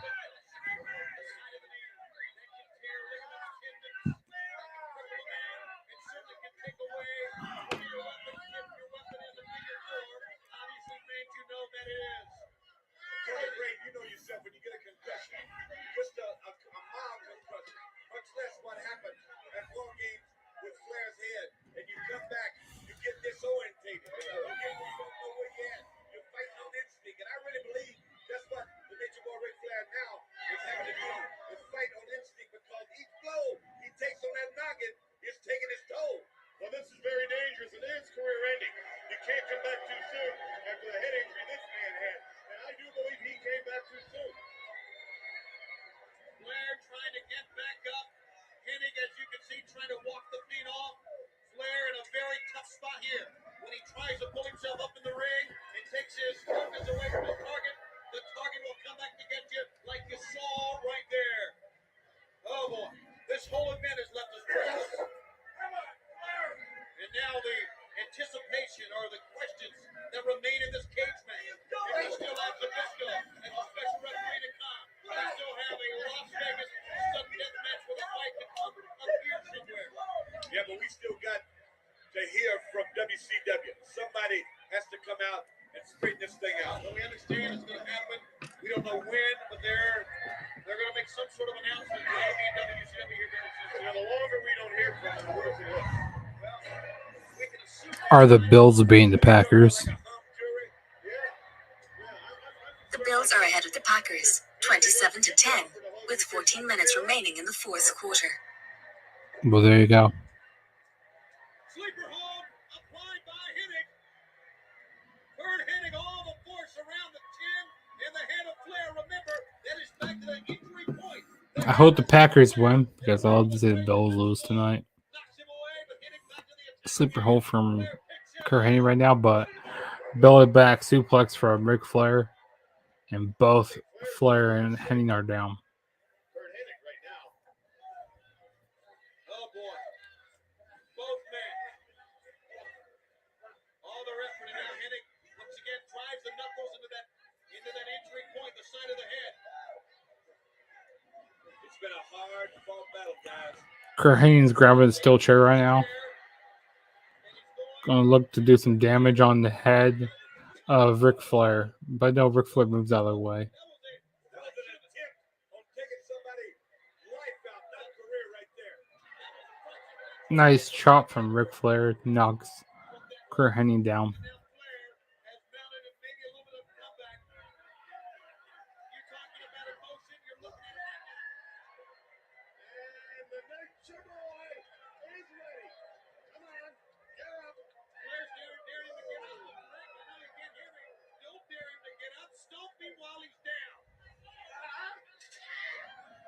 Irish whip into the barricade goes Kurt Hennig. Ric Flair with some nice chops. Opens him up for a snapmare on the outside. Flair very lucky we don't have a count out right here, but I'm not so Flair looks like he's about to slingshot Kurt Hennig into the ring post. he hit the steel. Hit it flush, too, Tony. But you know also that Slim Jim has pads around that ring post. Not that much, man. Not that much, but it's not the same as hitting the steel itself. But nevertheless, as you can see, There's no patent there in your fist right against the jaw. Flair and Kurt Hennig are still going on at it on the outside of the ring.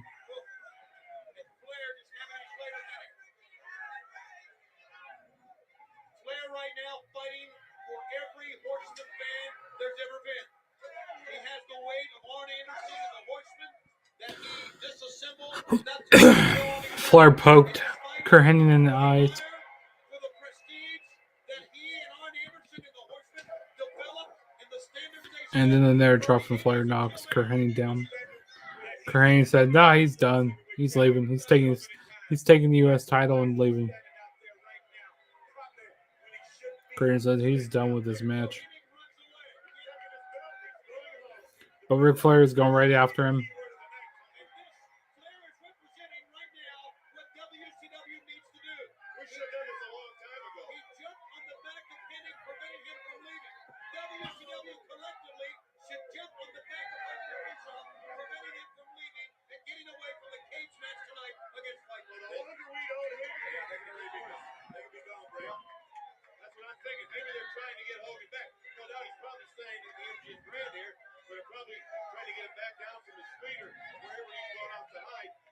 And then now Flair rolls Kurt Hennig back to the ring. We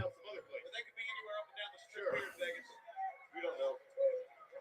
But it could be out of town right now. Back to the attack again goes Hennig. Falls off and a knee lift sending Flair down. The way Ric Flair sold that knee lift from Kurt Hennig, which was great. Ric Flair's another great seller in the business. And Flair. Pretty weary right now. A DDT him on the belt. I believe he is. Maybe the brainbuster on the belt. No. The suplex him on the belt. Well, Flair blocked it. The belt, as you can see, is pretty set. It looks like Flair's about to do a suplex onto the WCW United States Heavyweight Championship.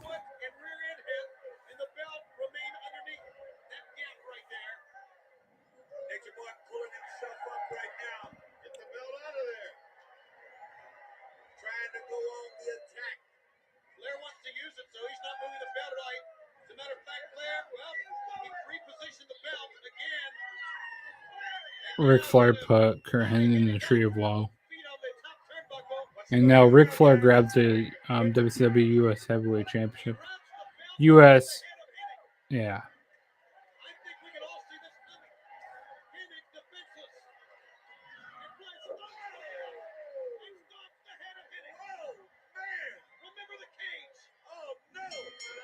And then Ric Flair takes out the referee.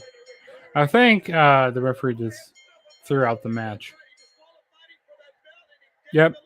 Ric Flair got disqualified. And then now referees are coming down the ring. They're getting chopped from Ric Flair. There's like 4 referees that had to come down. And the rest of the NWO looks like, is that Conan? And looks like Virgil. That's not Virgil. That's who is that? Oh, that's Conan. The guys from WCW.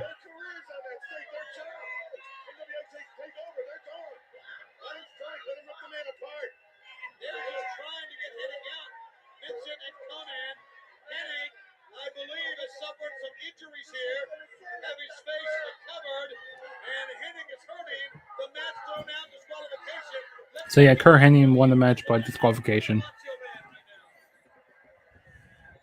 joined now on Real Audio by Macho Man Randy Savage. Match tonight, it's Halloween Havoc, Slim Jim's Halloween Havoc.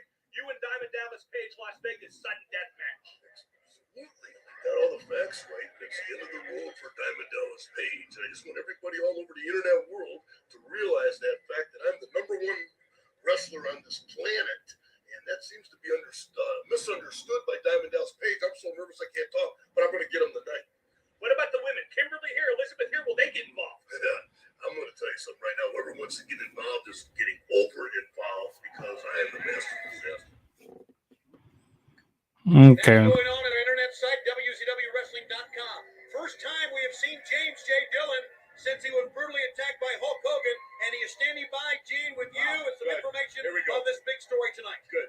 All right, J.J. Dillon, we're welcoming you back to WCW. You are the chairman of the executive committee. So while we're on an interview right now, If this is your first time ever checking out my channel, please hit that subscribe button. That really helped me out a whole lot. I'm on the road to 500 subscribers. Also, feel free to hit that like button on all my videos. Round the likes. Like I just said round the likes. Go down in the comments below.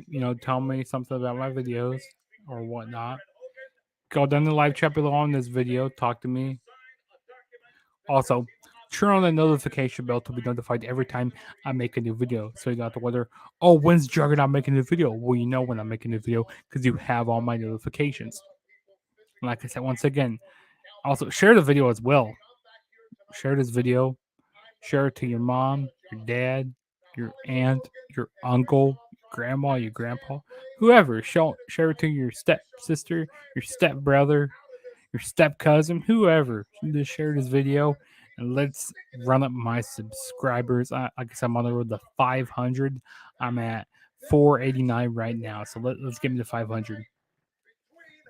And share it on all social media platforms. And speaking of social media platforms, go follow me on Twitter and Instagram at the True JSB. See right down there at the True JSB. And like I said, right now we're doing the watch along for WCW Halloween Havoc 1997.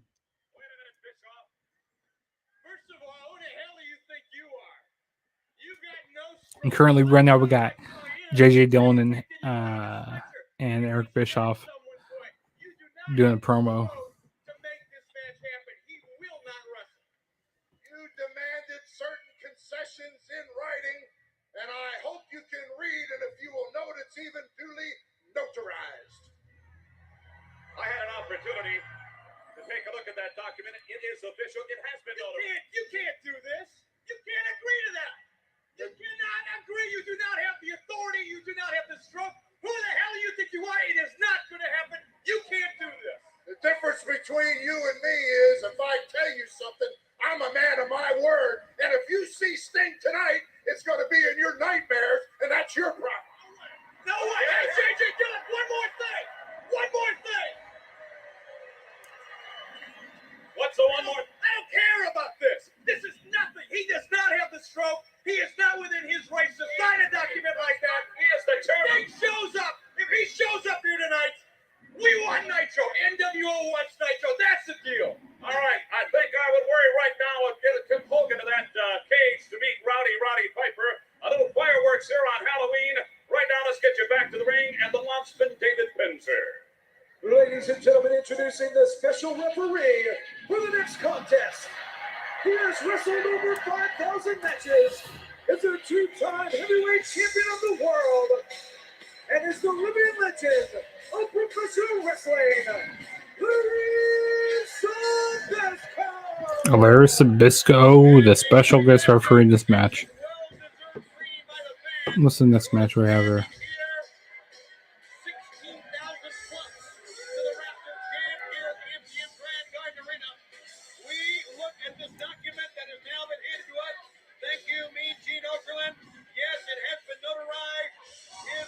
Let me go check the match card here. So Larry Sabisco, special guest referee. Lex Luger going up against Scott Hall. Okay.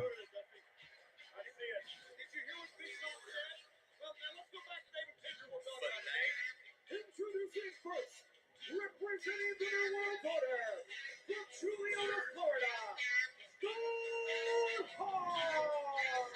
The bad guy, Scott Hall.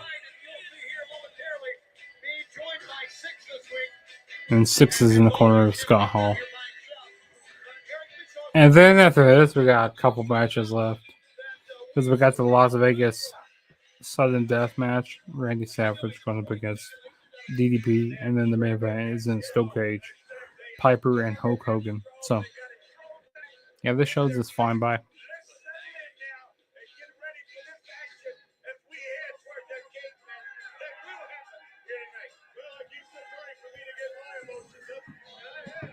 New World Order. For life.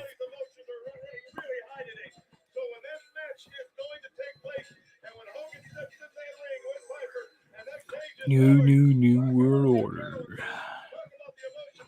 It's going to be wonderful. It's going to be great. It is going to be. And now, within the last hour, has become the biggest match you've ever had. And you're going to see Scott it Hall. in just a few moments in the cage. The match is on. Logan and Piper.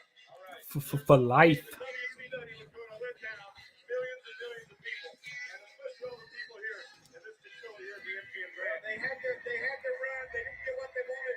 Let's get on with our business. His opponent from Chicago is the total package. Lex Luger. And here comes Lex Luger, the total package. Larry Zbyszko, the special referee.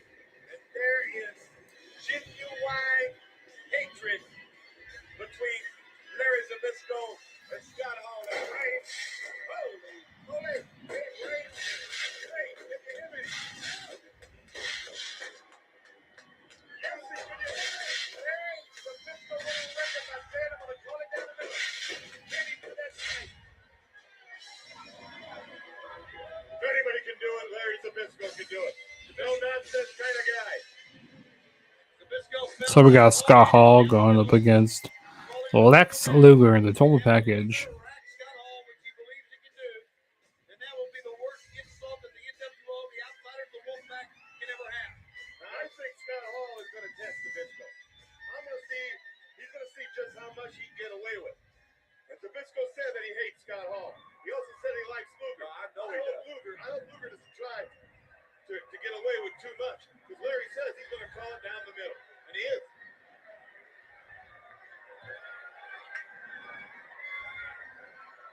All right. He's not only got to contend with Scott Hall, guys, he's got to contend with the NWO. Six is out there. We know they're in the building. They have just had the ball thrown back in their court, so I guarantee you, they right now are thinking of ways to mess this thing up. Right or wrong? Yes or no? Yay or nay? Yay, yes, right. Right, got it. Ditto. Thank you. A lot of jawing going on as we anticipated. Zbyszko. Toothpick out of the mouth, he says. It's in the diner. Lose the wood. He's going to lose it. Oh. On the face of Zbyszko. And that gives an opening for Lex Luger. Larry calls the bell. Here we go. The legendary Larry Zbyszko. The man on the hot seat right now in this matchup right here. These two guys don't like each other, period. Much less Zbyszko in the middle of the fray. There's the man, Larry Zbyszko, that retired. The legendary Bruno Sammartino.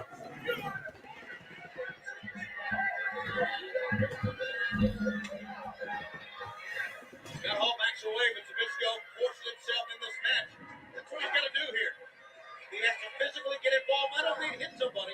I mean when they do not give him legal break. Call it down the middle. Do what's right. He has the power, the physical attributes to pull him out.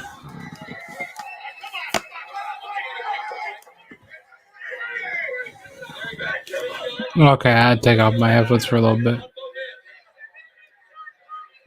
no argument as 6 remains on the outside. And it's amazing. Zbyszko in charge. The referee certainly has the prerogative to run people away from ring. Slight headlock from Scott Hall right now. To stay in the corner of Scott Hall.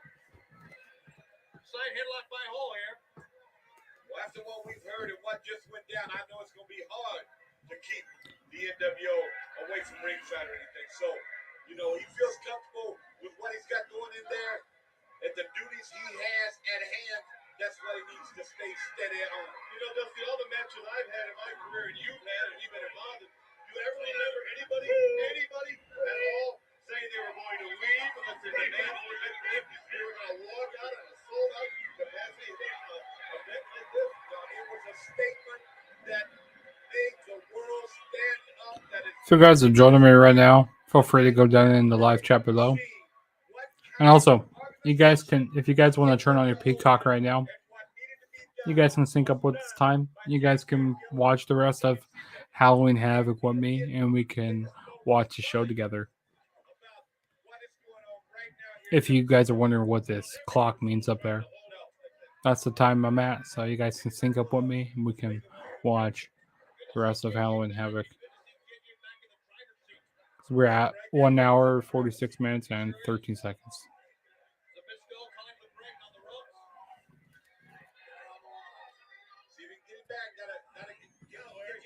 And the match that we're currently at right now is Lex Luger and Scott Hall, and Larry Sabisco is the special guest referee.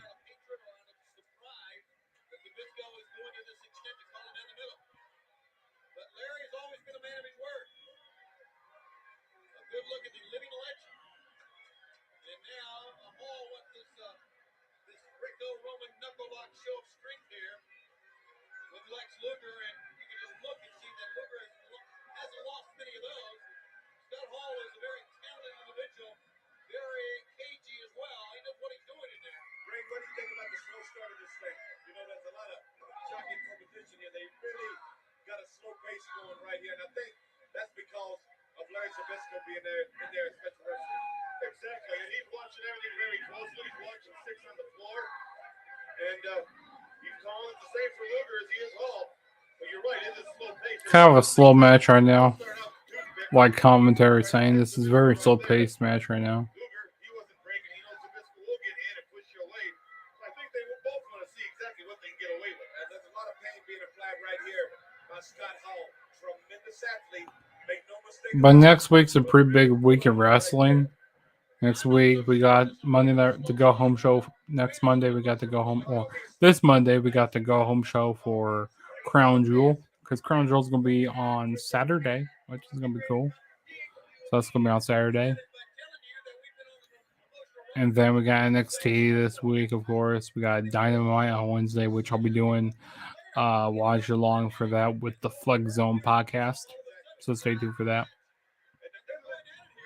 And Thursday we got Impact, of course, and Fridays the go home show for Crown Jewel, and Saturday is Crown Jewel. So I'm gonna be doing predictions this week for Crown Jewel. You know, we got Roman Reigns going up against Logan Paul for the Universal WWE Heavyweight Championship, the Undisputed Championship. It's going to be interesting to see what goes down in Saudi Arabia, because these Saudi shows are always interesting to watch. So that's next Saturday. And tomorrow's Halloween, so that's why I'm doing this Halloween Havoc watch along.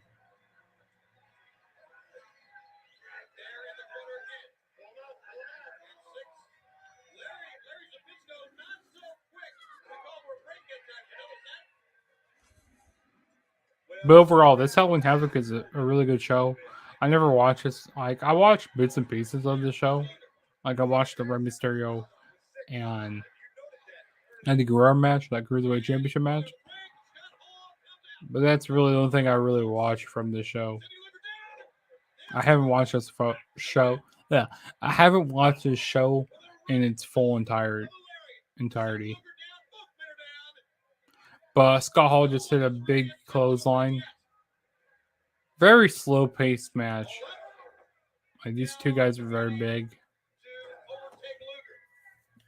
Scott Hall's is stomping down Lex Luger.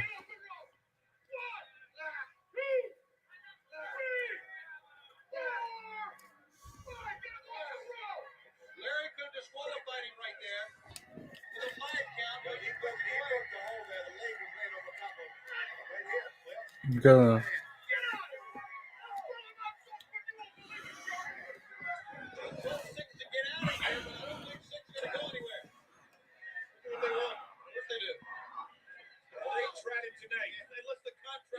Can you imagine what must be going through Bischoff's mind right now? The tantrum he's going to be throwing back there? Well, you're going to see Hogan come out a little bit later on in the cage against Piper under duress. Well, too bad to that. And Scott Hall says make the count. Let's go down 1, 2. Scott Hall very angry about the cadence of the count.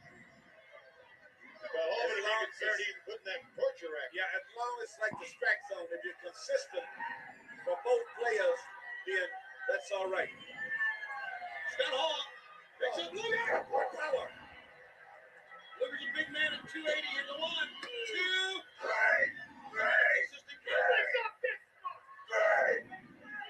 Six is on three. That was a three. Protest all you want. He's not going to ring the bell. Into the ropes. The Sleeper hole from Scott Hall right now. And now it's Scott Hall's job to keep Luger away from the ropes and in the center of the ring. Zbyszko did a good job of circling, making sure that Yeah, very slow match. I'm not really into this match right now. Well, and he also wanted to check to make sure it's not a choke. There you see Luger, who's gone through a lot of punishment.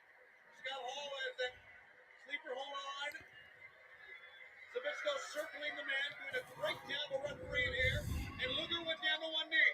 I'm going to check the NFL score Could here. be moments away from the end of the match here. He still has it. He still has a little.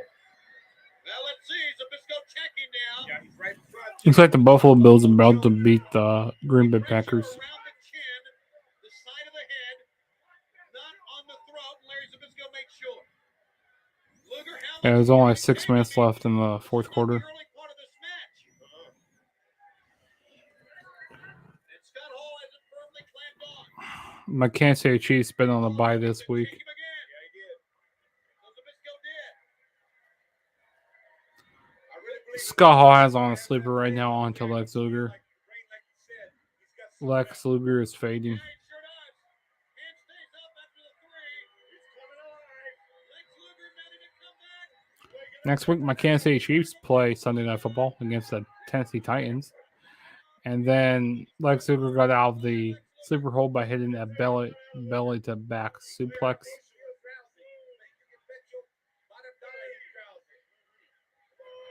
But yeah, my Chiefs, like I said, they were on a bye this week. So it's been chilling. Haven't been watching much. I just been watching random NFL games today.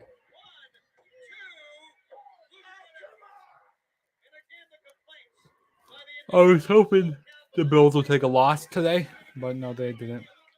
They're not. It doesn't look good. They're going to take a loss.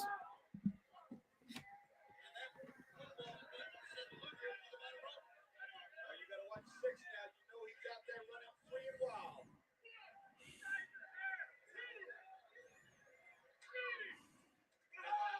Drives him out again. Lex Luger is down. Zbyszko. Six is keeping his distance. Well, that's good. Well, they got him in a good situation where he was between Six and Luger. Wow. See everything that was going on. Now Scott Hall opening up on Lex Luger's noggin right here with them hard right hands. Zbyszko forming back, physically getting him out with a double break. Oh, we got a shoving match going on. Oh, he got nothing on the top. How about that? Maybe Zbyszko hasn't been in the ring for a bit, but he's one tough customer, and he always keeps himself in great shape. You don't want to mess with Larry. Back dropped him over the top, guys. Really is. Larry Zbyszko's getting involved. The special guest referee is getting involved in the match right now. Here comes Eric Bischoff down to the ring. Larry Zbyszko just kicked Eric Bischoff off the side of the ring. Side of the apron. I got some bad hair going on right now. Because I just had on my headphones.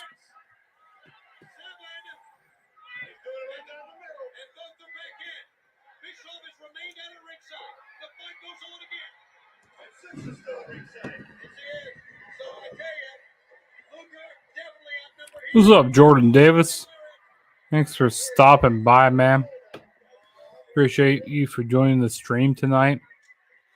Just doing a watch along for Halloween Havoc. Hey, if you want to pull up your Peacock and if you want to watch WCW Halloween Havoc 1997, you can follow along right there. Go to that time right there. We can watch the rest of the show together if you want to join me.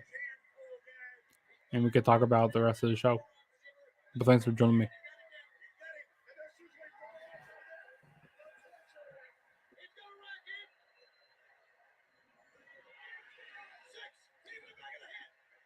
Six just got into the ring and took out Lex Luger.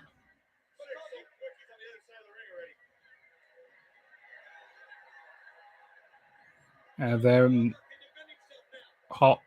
Scott Hall's about to do the Razor's Edge to Lex Luger.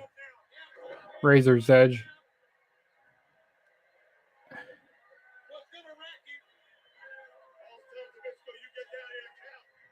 And then 1, 2, 3.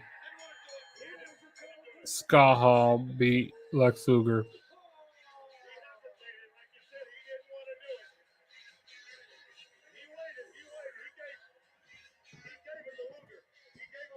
You said you finished this football game and into bed, bro. Into bed. Wait. Into bed, bro. Oh, gotcha. Yeah. I'm going to be going to bed right after I finish the show. There's only like a couple matches left on the show. So, once I finish the show, I'm going to bed too.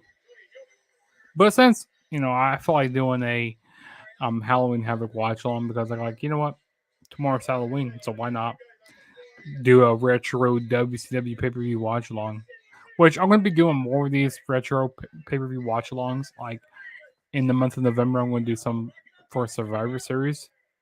Me and Leo are going to be doing that, so stay tuned for that for November.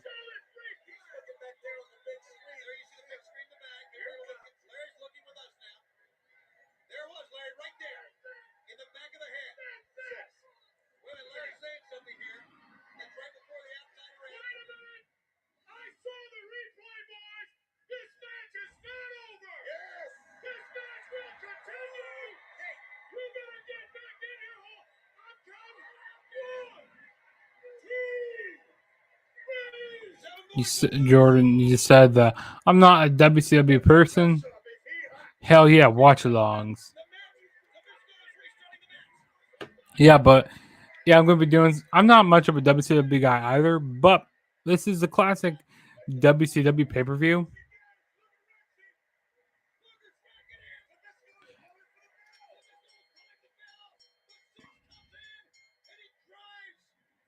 But yeah, I'll be doing some for WWE for Survivor Series. I got some retro pay per views to do as well. My first retro pay per view that I'm going to be reviewing for the month of November is Survivor Series 1992. So stay tuned for that. That'll probably be coming out sometime on Wednesday. So stay tuned for that review. I won't be doing it live, but I will have it recorded and it'll be up here on my YouTube channel for your pleasure to check out. And I got predictions to do this week for Crown Jewel, which is going to be happening next Saturday, which is going to be fun.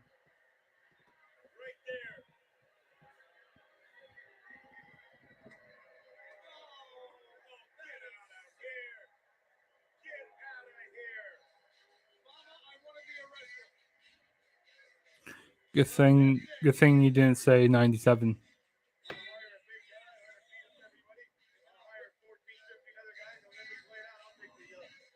What do you mean 97?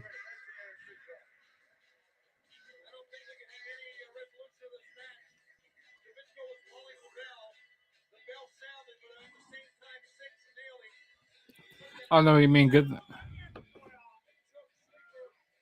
Oh, the Montreal Screwjob. Yeah, that's a pretty low moment in WWF.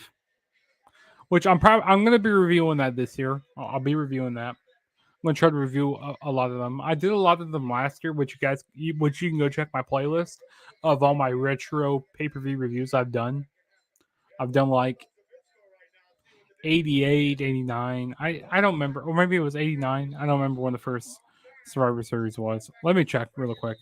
I'll tell you all the Survivor Series pay per views I have reviewed. But Larry Sabisco just turned the rolling of this match around. He had Lex Luger win the match. Yeah, it was an okay match. It wasn't into that much.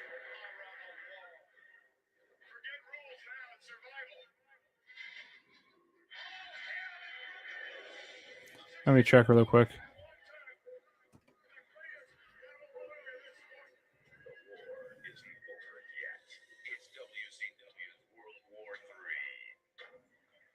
WCW World War III.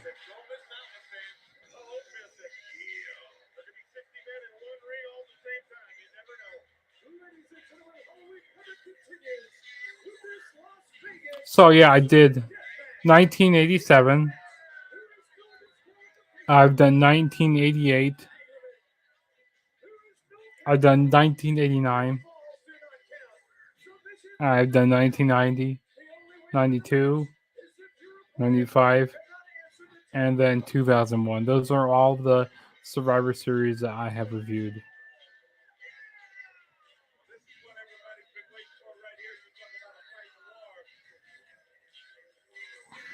As well as I'm going to be reviewing more Survivor Series. Like I said, I'm going to start off with 1991 this year.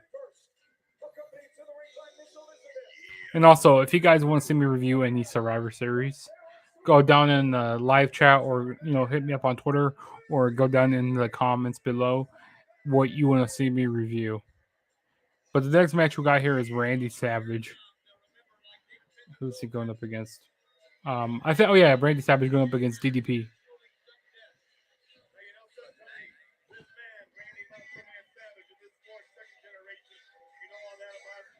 So 2001 Survivor Series, 90 Survivor Series. Yeah, those are good Survivor Series. Like I said, if you want to see me do any reviews for any Survivor Series, let me know. Go down, like I said, because I already done 2001, I already done 90. So if there's any that you want to see, specific one, I'll do it for you. I'll get it done like right away.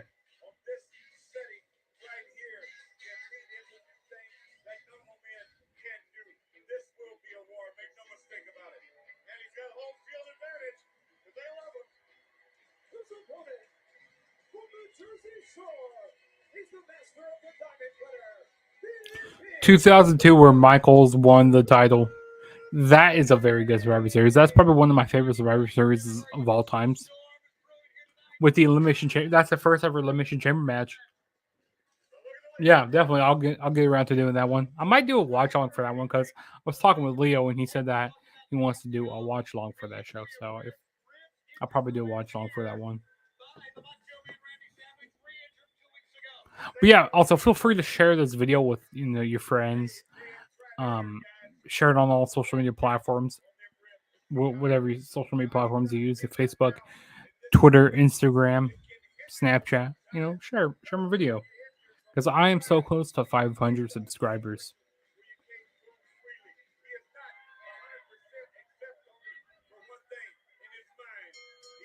But yeah, I'll definitely do the 2002 Survivor Series.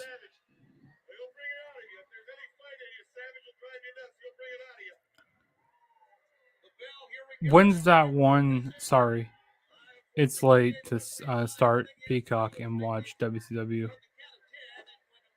When's what one?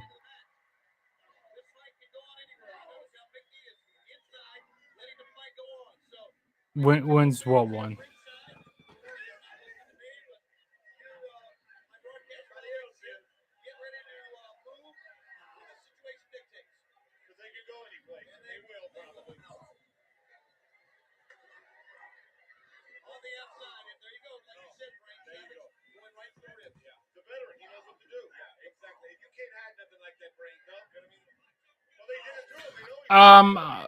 So when is the 2002 Survivor Series? When am I going to review that one or the watch along? I'm going to do that sometime here in November, sometime early in November. I'm not sure what day I'm going to do it. Probably on a Saturday or a Sunday. I'm not sure yet. Maybe some Saturday where there's like no WWE or AEW pay per view going on. I will do that definitely.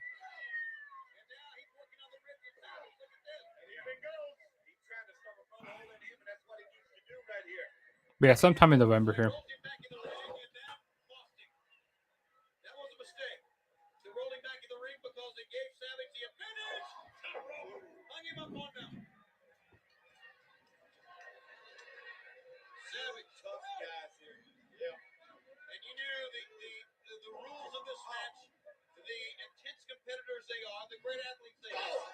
Awesome. Yeah, great. I'm happy to have on the notifications. That's a great thing. Also, if you guys are just tuning in right now, feel free to turn on my notifications so you don't miss a time I upload a video or start recording, a live stream.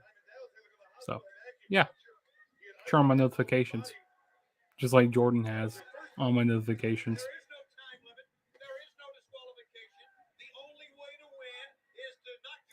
But yeah, this match we got going on right here is DDP going up against Lex Luger in a Las Vegas Sudden Death match, which is basically, it seems like a anything goes type of match.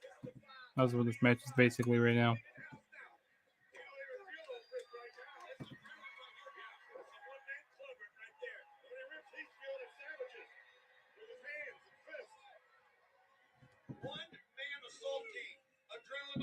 It's like 50 minutes left, no, less than 50 minutes now on the show.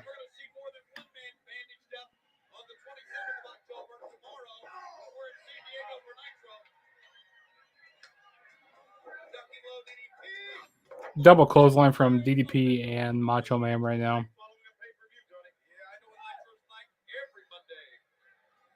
So we got this match, and then we got the main event, which is a steel cage, Roddy Piper and Hulk Hogan. Well, Hollywood Hogan.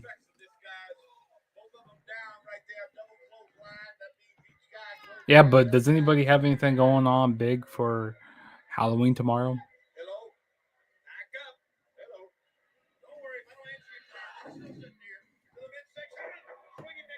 He says some good pay-per-views to review: Royal Rumble 99, Rumble 2000, No Way Out 2000, Bad Blood 97 in the future. I already reviewed all my No Way Outs. I have every No Way Out reviewed. If you, like I said, you can go check my playlist. I have all those reviewed. I'm going to be reviewing some Rumbles this, around January. I'm going to be reviewing those. And Bad Blood, I will definitely review that sometime. But yeah, most definitely. I'm gonna try to get around to Rumble 99 this year.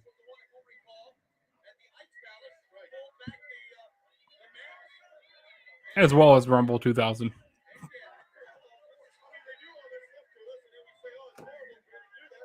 Maybe sometime, I might start my Rumble reviews early. Like I might start them around like the end of December.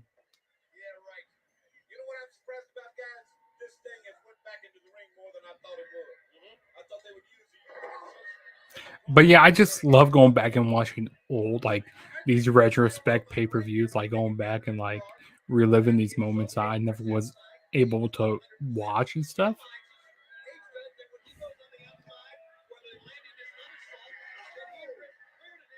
Sometimes I like going back in chronological order, like watching these Monday Night Raws or these Raws War, and like watching the build up and then watching the pay-per-view after.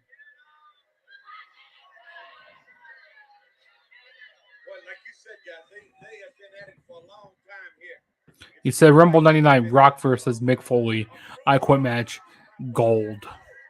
That match is really good. I've seen that match before. Great match.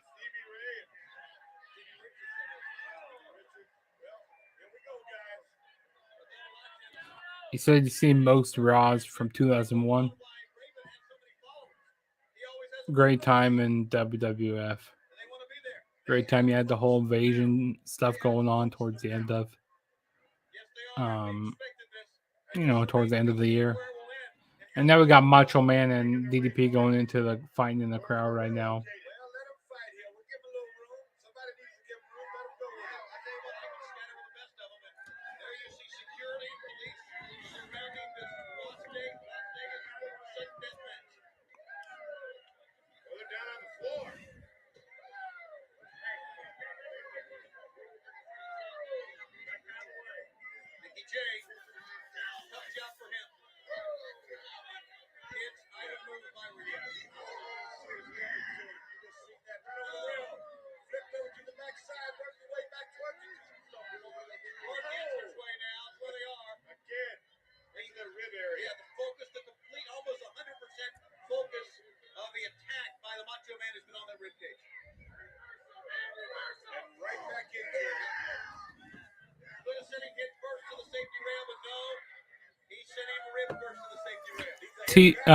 Third Perspective Podcast. What is going on, my guy? Good seeing you. NWO Sweet. Watched every episode of Nitro Live. Yeah, you're a big Nitro guy. I remember one time we did like a watch along for what's the Monday Nitro?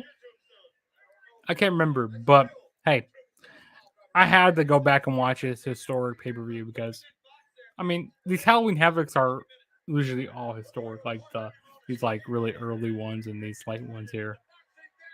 Like I had to watch this show in full. But currently, we are on the Macho Man Randy Savage and the DDP match right now. So, if you want to catch up with me right now, you can. On Peacock, I'm at 2 hours and 11 minutes and 50 seconds. So, you guys can follow along with me and we can watch the rest of the show together.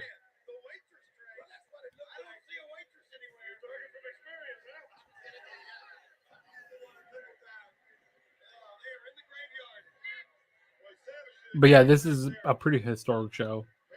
We got DDP and Macho Man going at it on the top of the stage right now, destroying the set, destroying this like graveyard up at the top of the set. They got a whole other side over there of gravestones, and they want to work their way over there. There's a big one that says farewell. Well, Tree, they're almost like they're lit. Well, they stopped him that time. Oh, there was Doug Dillinger standing over there. That must have stopped. Everything's all right now. Yeah, but anything goes. They need to go ahead and bust Doug, get him out the way. Doesn't matter. Well, they're going to now work their way back towards the ring here. Boy, both men have taken.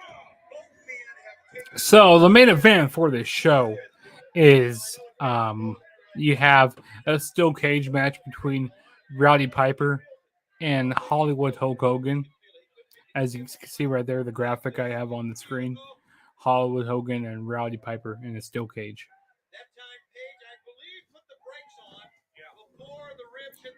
Also, what do you guys think of my graphics I got? You know, very Halloween-esque. You know, I got the Halloween WCW Halloween Havoc logo. Got some pumpkins on the screen. What do you guys think of it?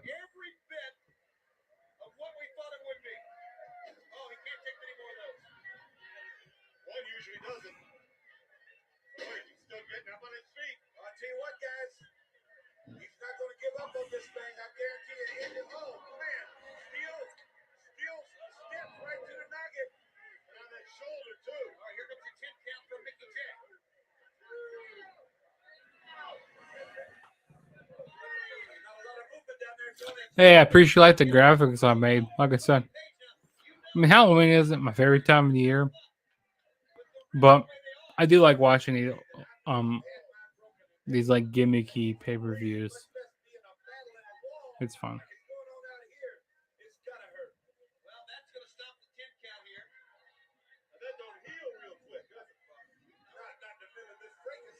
Macho Man just took the camera, took a camera from the cameraman.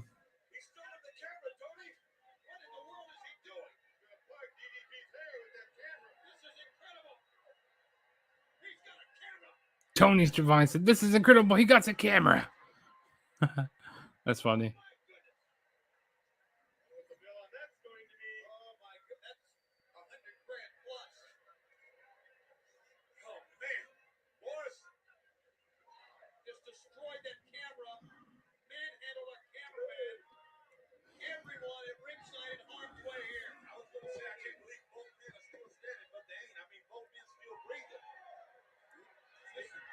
Here comes Miss Elizabeth, smashed a tray over the referee's head. And now Miss Elizabeth is going after DDP. Miss Elizabeth is choking DDP now with camera cord. Choking him with the wires.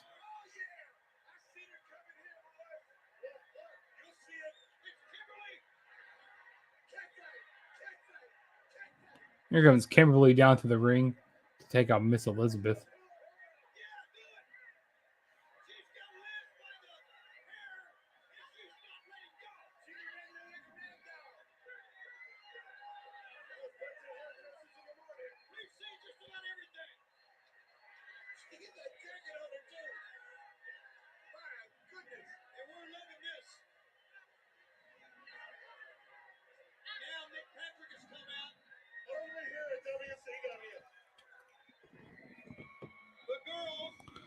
So I'm assuming Hogan wins think he meant wins because he doesn't do the job for anyone. I actually don't know the result of the match. I might go check up the result just to see. I mean, it's not like this show is live. So I'm gonna go check the result of this match here. The main event. So let me go to. I'll check the result really quick. Excuse me. If you guys don't want to know the result of the match. I mean, it's not like you don't already know the result, but Roddy Piper actually defeats Hollywood Hogan by submission. So that's who wins the match. Roddy Piper.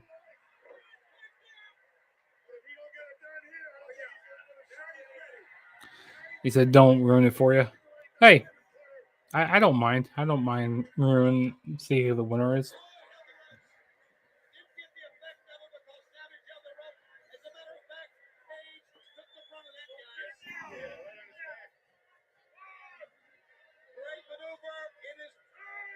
So the sudden death match is basically a last man standing match.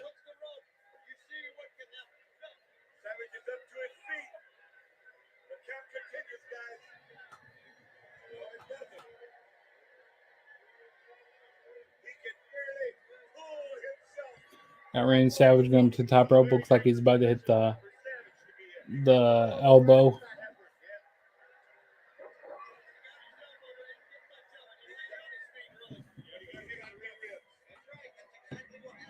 So then it's worth watching.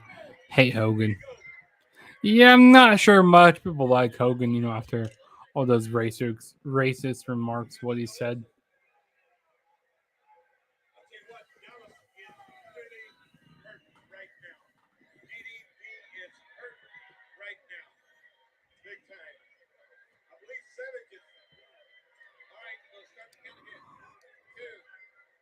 I mean, there's still Hogan fans out there, but I don't see much people that like Hogan.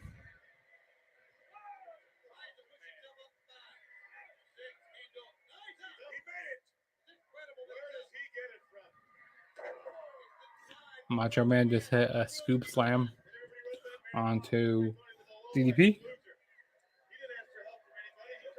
And then Macho Man's going back up to the top rope.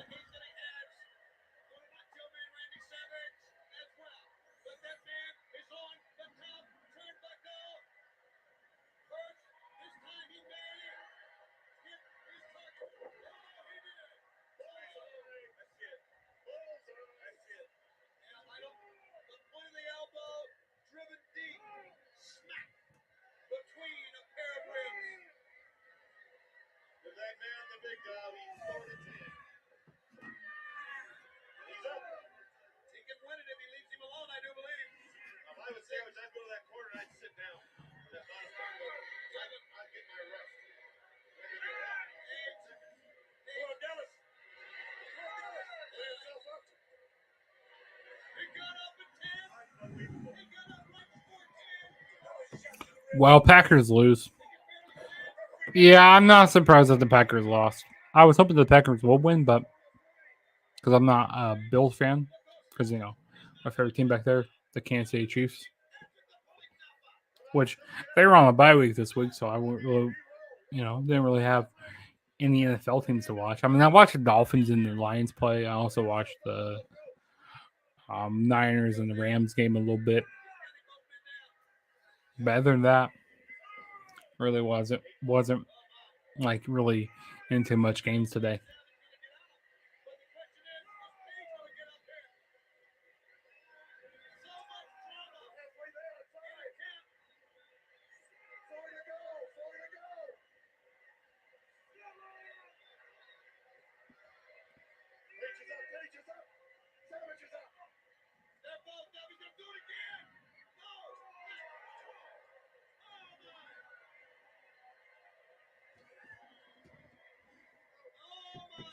You said I just watch whoever on who's ever on don't have a team. Okay then.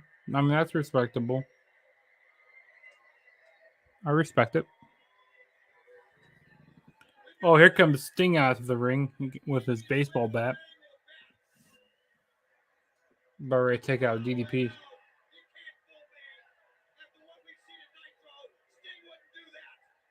That's not Sting. That's not the real Sting. No. Diamond's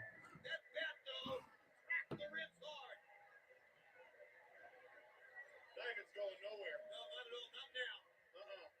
I don't know who that was. That was a shot heard around the world, though. But that was not. I don't believe that was Sting. I don't either believe that was Sting. Well, you got the 10 count going again, guys. At first I did.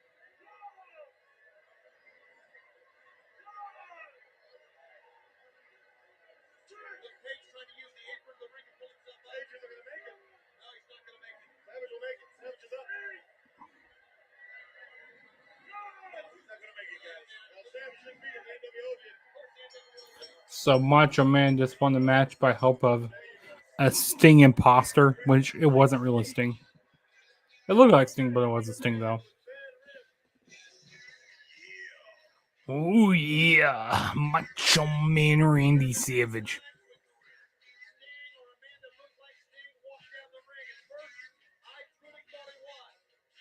It was okay match. It was good.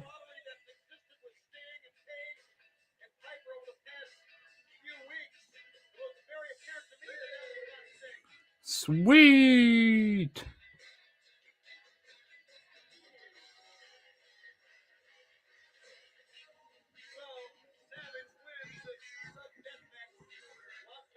So alrighty, catch you next time. Oh yeah. Oh yeah, Macho Man Randy Savage. Talk to you later, Jordan. Have a good evening.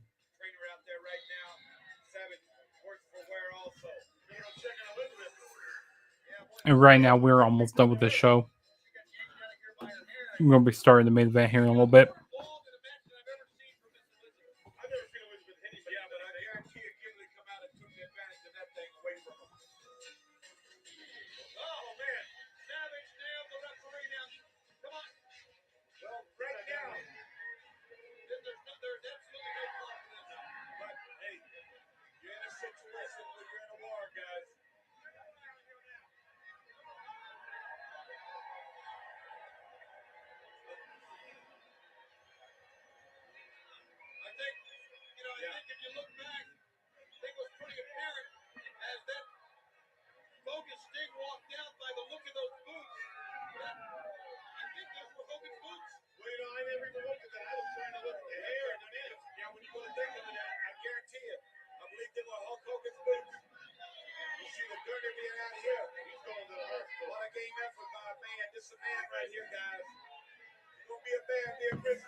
They're putting DDP on the stretcher right now. And just in a little bit, they'll begin start with the main event. And he said, by the way, I'm going to predict Crown Jewel. Logan Paul wins. Omos wins. Brock loses. Rather him win, but he does nothing for. Rather him win, but does nothing for Brock. That's it. Yeah, I'll be doing my predictions later on this week. So like I said, stay tuned for my Crown Jewel predictions. Me and Leo will be doing that on my channel, so stay tuned for that. But hey, Jordan, I appreciate you joining my live stream tonight.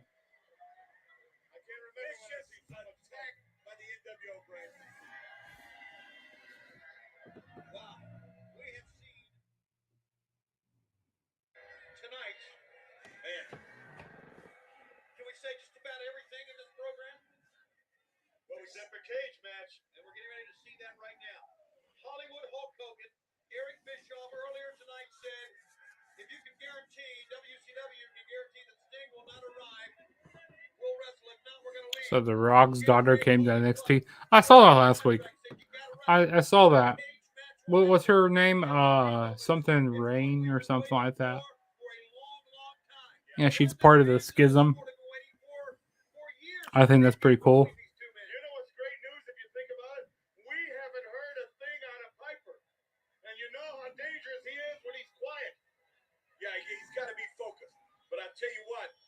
thing was on, it was off, it's back on, and we're ready for it right here.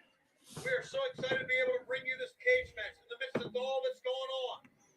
Ava Reigns. Look back over the last two That's right, matches, Ava what Reign. happened to Zbyszko, Yep. with what has now happened to That's really cool. Cage, Like if nobody said, if they didn't say, "Oh, that's The Rock's daughter," I probably wouldn't even know that was The Rock's daughter. all this has happened based on what happened last Monday. I probably wouldn't even know that's his daughter. Making Hogan wrestle and getting him Also, Jordan says means The Rock might be on WrestleMania 39 after all. Yeah, I'm pretty sure that match is happening. The Rock and Roman Reigns. I'm pretty sure that match is happening. It needs to.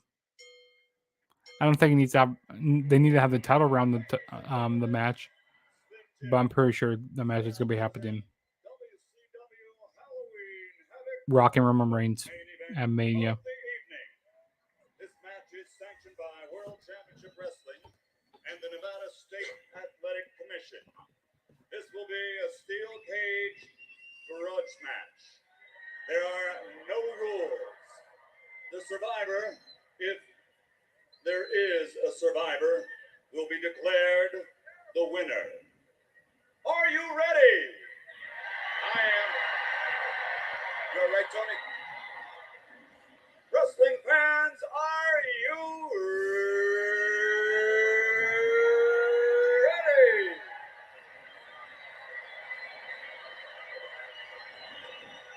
For the thousands in attendance here at the MGM Grand of Las Vegas and the millions watching around the world, ladies and gentlemen,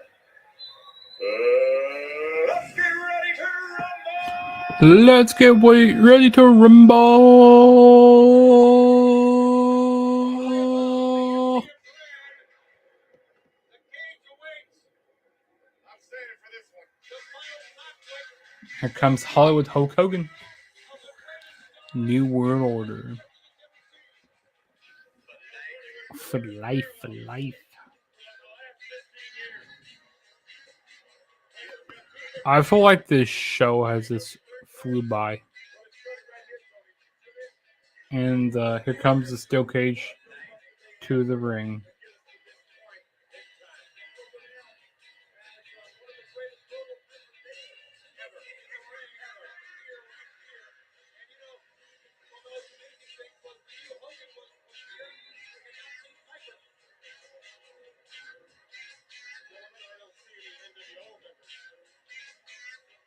We know they're in the house. We know one of them. Macho Man Randy Savage was beat up pretty good. See now, this smoke screen right here. He seems to be a lot more confident than he should be. We know what's going through his mind. Yeah, this is the guy earlier that was ready to get his boots back and head out of here. The cage is there. It's in Coming to the cage at this time. He's wearing black and weighs in at 275 pounds. He comes from Hollywood, California, and is known by facing names the world over. I like the steel cage where like it surrounds the ring. Like it's like that blue steel cage. And like you can even walk around the cage. It's kind of like a Hell in a Cell basically.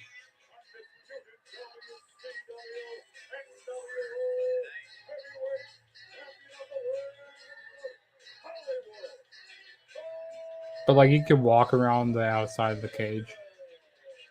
I kind of like that about the steel cage here.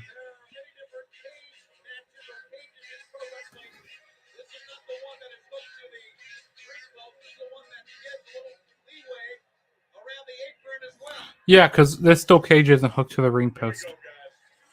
Yeah, you get a little bit of leeway in this match here.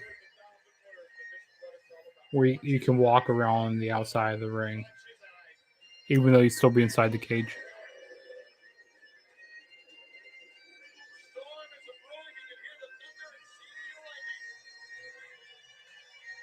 And now, making his entrance to the cage, wearing Piper Black and weighing in at 225 pounds.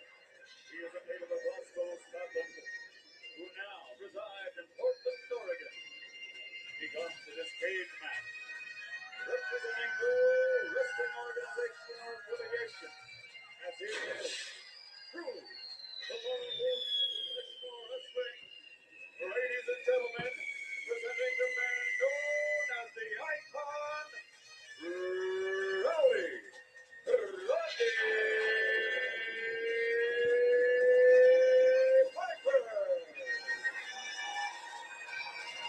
has the belt in his possession.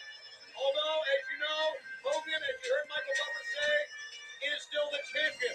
But it's been one of those things to where Piper and even Sting, although we haven't heard Sting speak, has said, you want it, come and get it. And now, the cage. Yeah, And now the battle we waited for, guys. Yeah, they just closed that door, guys. Look at this cage. And look at him. He's on the floor. He don't want any part from Roddy Piper. Man, what a spectacle we are witnessing here at Slim Jim's Halloween Havoc. It's a sight. Yeah, It is really unbelievable. Look at the steel, boys. Did Piper win the trifecta? Here we go, the main event. That's right. I think Roddy he Piper and Hulk Hogan. Hollywood Hulk Hogan. I've managed a lot of top athletes against this man. He gets ready for the big ones.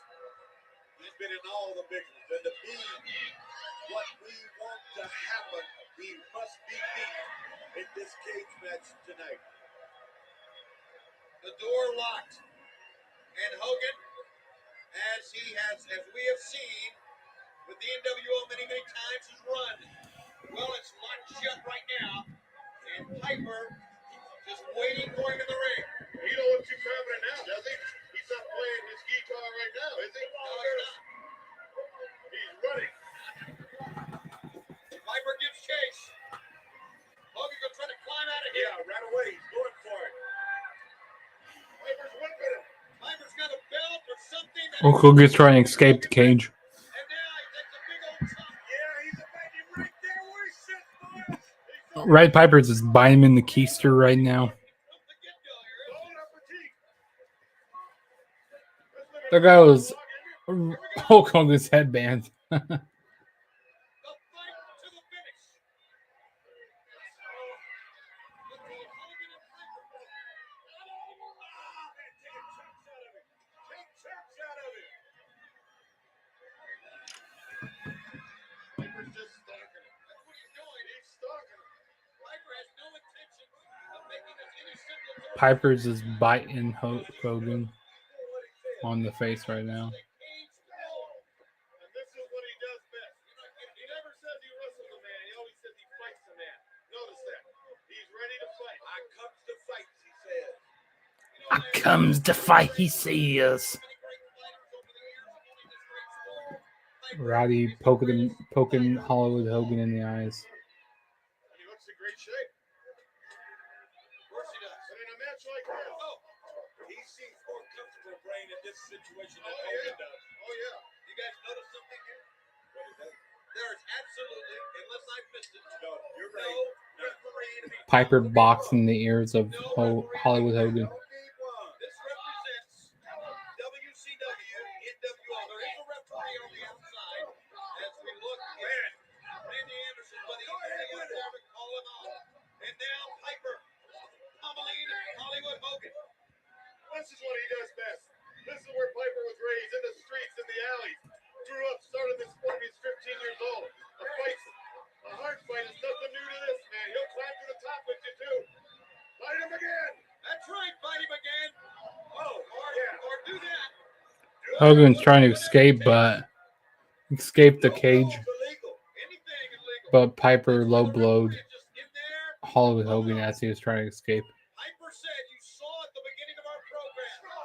Piper said, I will finish him once and for all in the cage.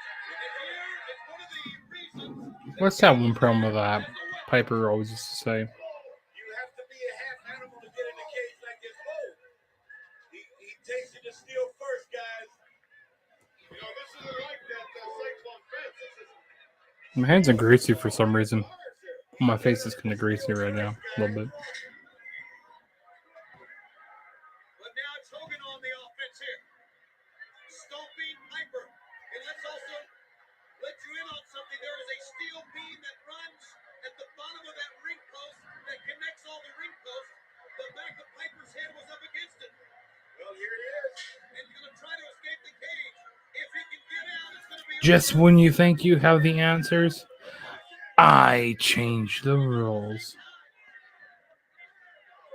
And now they have gone out of the parameters of the steel cage.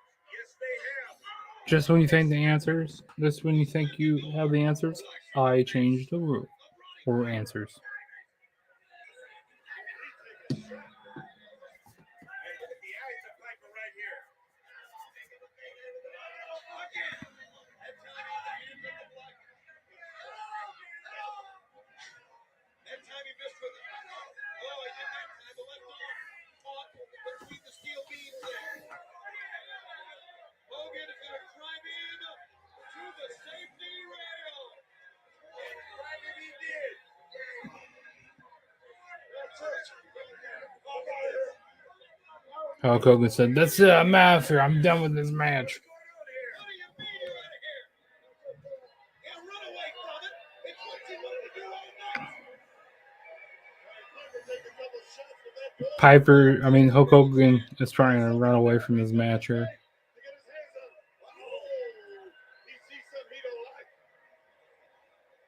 Oh, I think we knew.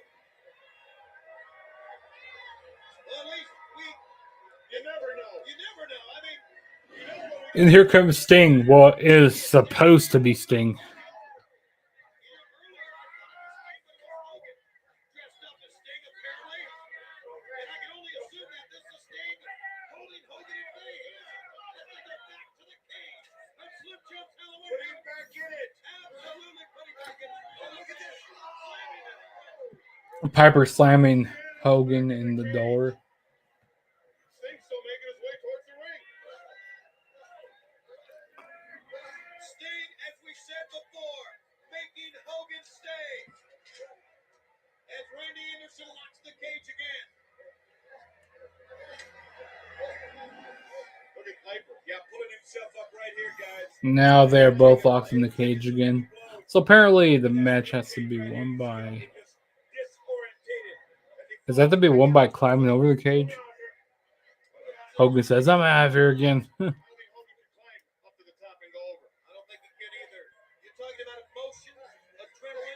Yeah, you have to win by escaping the cage over the cage. These two men can barely stand. But it's their hatred they have for each other that's driving them onward. And they hate each other. Hogan fights back. Yeah, that him right now, right there. Piper up against the rail, up against the cage. Yeah, kisses the cage. Piper. Hogan throwing Piper into the cage. The steel beam right down the bridge of the nose. Oh, look at Piper. He's only going in one direction. He's still going after Now Hogan. Hogan's climbing the cage. Got Piper climbing the cage right after him. As Hogan tries to escape again. Put the bite on him. They're both climbing the cage right now. In the most grueling, most anticipated Sting. Hey, And then here comes another Sting out. I'm telling you guys, Stings galore. Stings galore here. They are You got Piper climbing the cage. remains in the ring. And then Hogan chasing them. I don't know who that is. Remember, wasn't too long ago we saw many Stings on Nitro. As the 16,000 plus jam-packed arena in Las Vegas watches on, they scale back down. 2 Stings are out. 2 of the biggest names in our sport. Come to this. Whoa! What a right hand, guys. So much force still from Hollywood Hogan. Getting some. He sure is. Something in his hand. I'm pretty sure those are the fake Stings. His tights for. Don't forget Piper asked for it. Oh, Hogan's whipping Piper with the weight belt. And he has strapped Piper in now, the foot to the throat. Nobody to call this one off. Nobody to come to rescue here.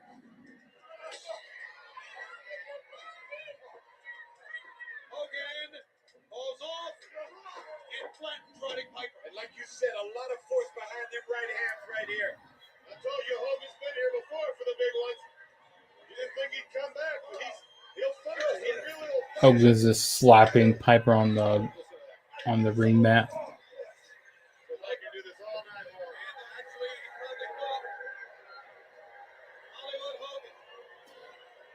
Is Hogan bleeding?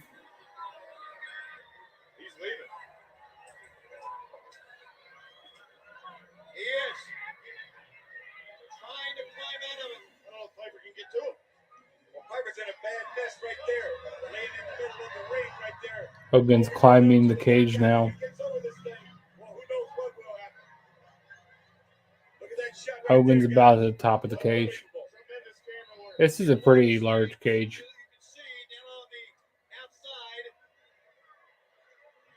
Hogan's on the other side of the cage right now. No, he doesn't. He's surrounded by Sting.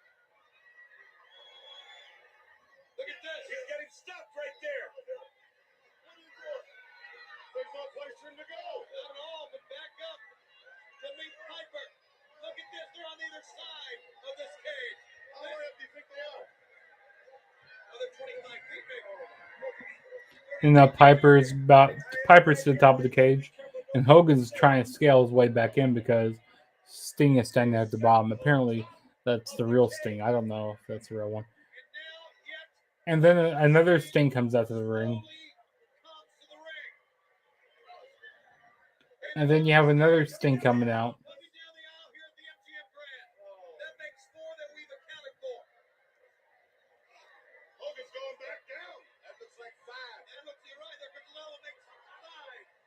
Hogan's going back into the ring, or going back into the cage, as Piper is leaving the cage. He's on the outside, on the right side.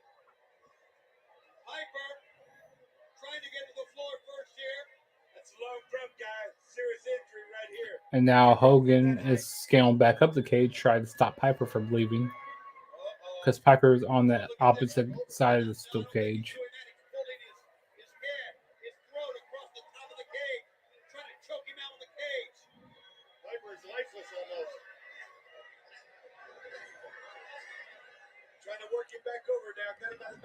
Now Hogan's bringing Piper back into the cage.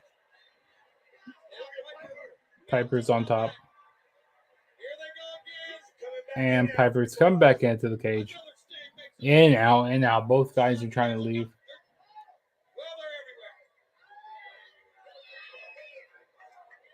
There's a whole bunch of Stings everywhere. There's like 4 or 5 Stings out by ringside. I think I've seen the Sting before. Every time he's in the cage, there is Piper. If he's not looking at Sting, he's looking at Piper. Those are two people he don't want to see. And now using the shirt to choke Hogan.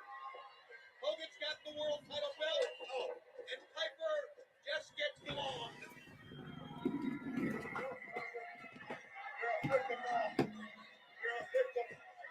Hogan said you're a victim now.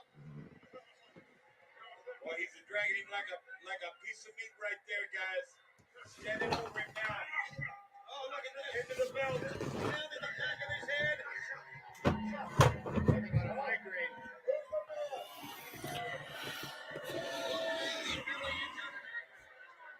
As you can see, Hogan just hit the leg drop.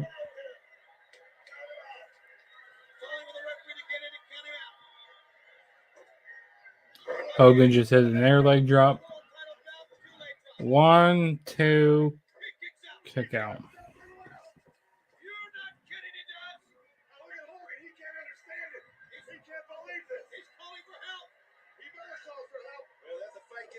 Here comes Macho Man to the outside. Here comes Macho Man down the ramp. Macho Man is climbing the steel cage.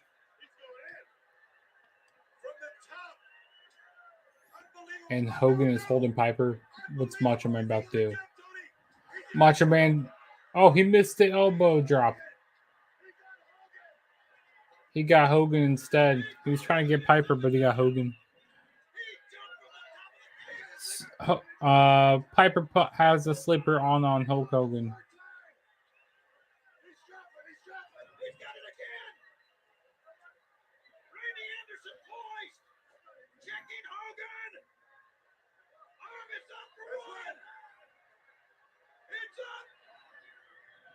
Is Hogan gonna pass out?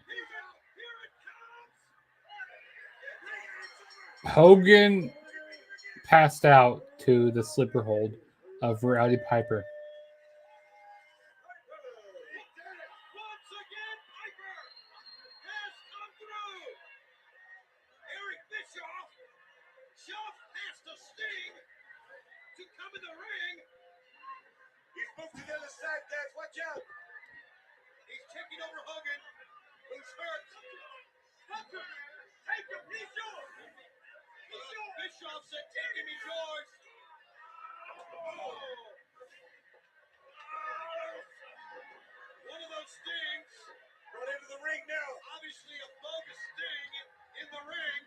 And Piper head first to the Sting. Ladies and gentlemen, Piper has won. Piper won the match, but he's getting beat up by Macho Man and Hulk Hogan and Eric Bischoff. Hulk Hogan brought out handcuffs and is handcuffing Piper to the steel cage. And then another pair of handcuffs to handcuff him onto the other part of the steel cage. Piper is just helpless. He's just getting beat up from Hogan and Macho Man. Piper is helpless. He's getting punched in the face from Macho Man. Hulk Hogan put on a Sting mask. And then Hulk Hogan has the weight belt again. And a person jumped over the cage.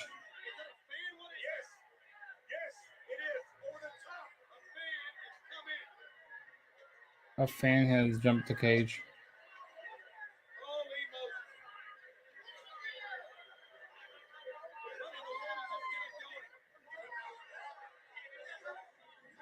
This is crazy stuff that's going on right here. This crowd is irate. They are standing around this building. Roddy Piper absolutely helpless. This man is now paying the price for what should never, ever happen. Should never have to see. I'm going to tell you what, guys. This thing, Hogan, right now, Hollywood, Hogan, and Savage are beating up a fan. Yeah, a fan jumped into the ring. And they're beating up Sting. I mean, they're beating up this fan. Macho Man and Hogan are beating up this fan.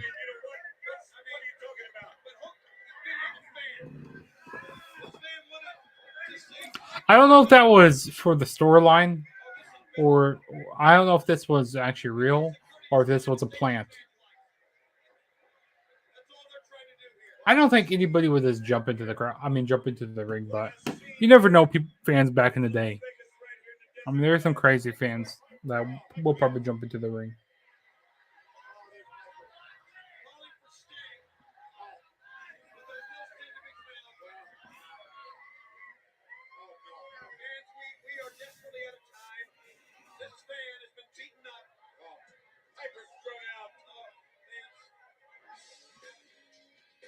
I'm pretty sure security would have jumped in right away to stop him.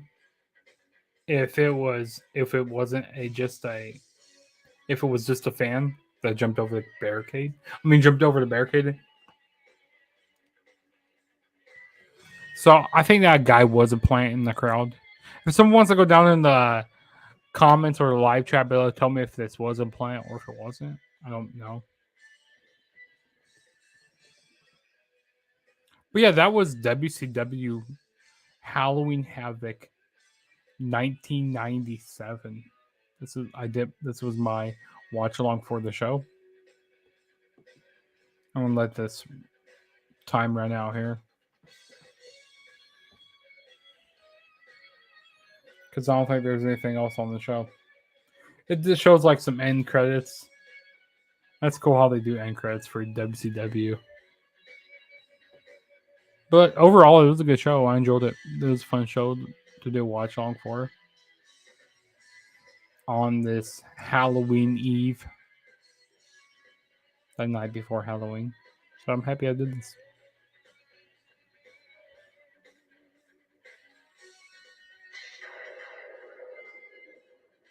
And it says Sunday, November 23rd. World War III live on pay-per-view. So, yeah, that was my WCW Halloween Havoc watch along. Did my time stop there? It did, yeah. So, hopefully you guys all enjoyed. For the people that stuck around and watched, or stuck around in my live stream, Jordan, thank you for showing up. Also, the Third Perspective podcast, thank you for showing up in my chat tonight. But once again, if this is your first time ever checking out my channel, please smash that subscribe button. That'll really help me out a lot. I am on the road to 500 subscribers, so let's get me to 500 by Crown Jewel. Let's get me to 500. Let's do it. Like I said, hit that subscribe button. Run up the likes on my channel. On all my videos. Go down in the comments, let's talk about some wrestling. Let's talk about whatever you want to talk about. If you got any recommendations for any type of videos I should do, go down below and let me know what videos I should do. Also, turn on the notification bell to be notified every time I make a new video. So you don't have to wonder, oh, when's Juggernaut making a new video? Well, you know when I'm making a new video because you already have all my notifications. So do that as well. Like I said, subscribe. Share this video with all your friends, your family, whoever you want to share this with. Go share it, share with any wrestling fans.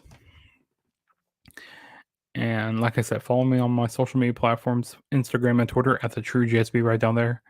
Once again, hit that subscribe button. And also some videos that I coming up this week are I got my Crown Jewel preview and predictions. I got that coming up later on this week. I'm going to have a Crown Jewel review. I got some retro. I got a Survivor Series 1991 retro review that'll probably be coming out on Wednesday. So stay tuned for that, which will be November 1st. So I'll probably be doing that later on this week. On Tuesday. I'll probably be doing that on Tuesday. So stay tuned for that. As well as I got some more of these retro watch alongs to do for some Survivor Series pay-per-views as well as other type of shows. And we also have Full Gear this month. We got Overdrive this month for Impact. So we got a lot of wrestling on this month.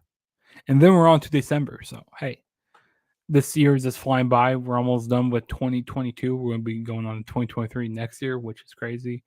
But yeah, this is your boy Jargon saying peace out. And I'll catch you guys in my next video whenever that may be. So peace out.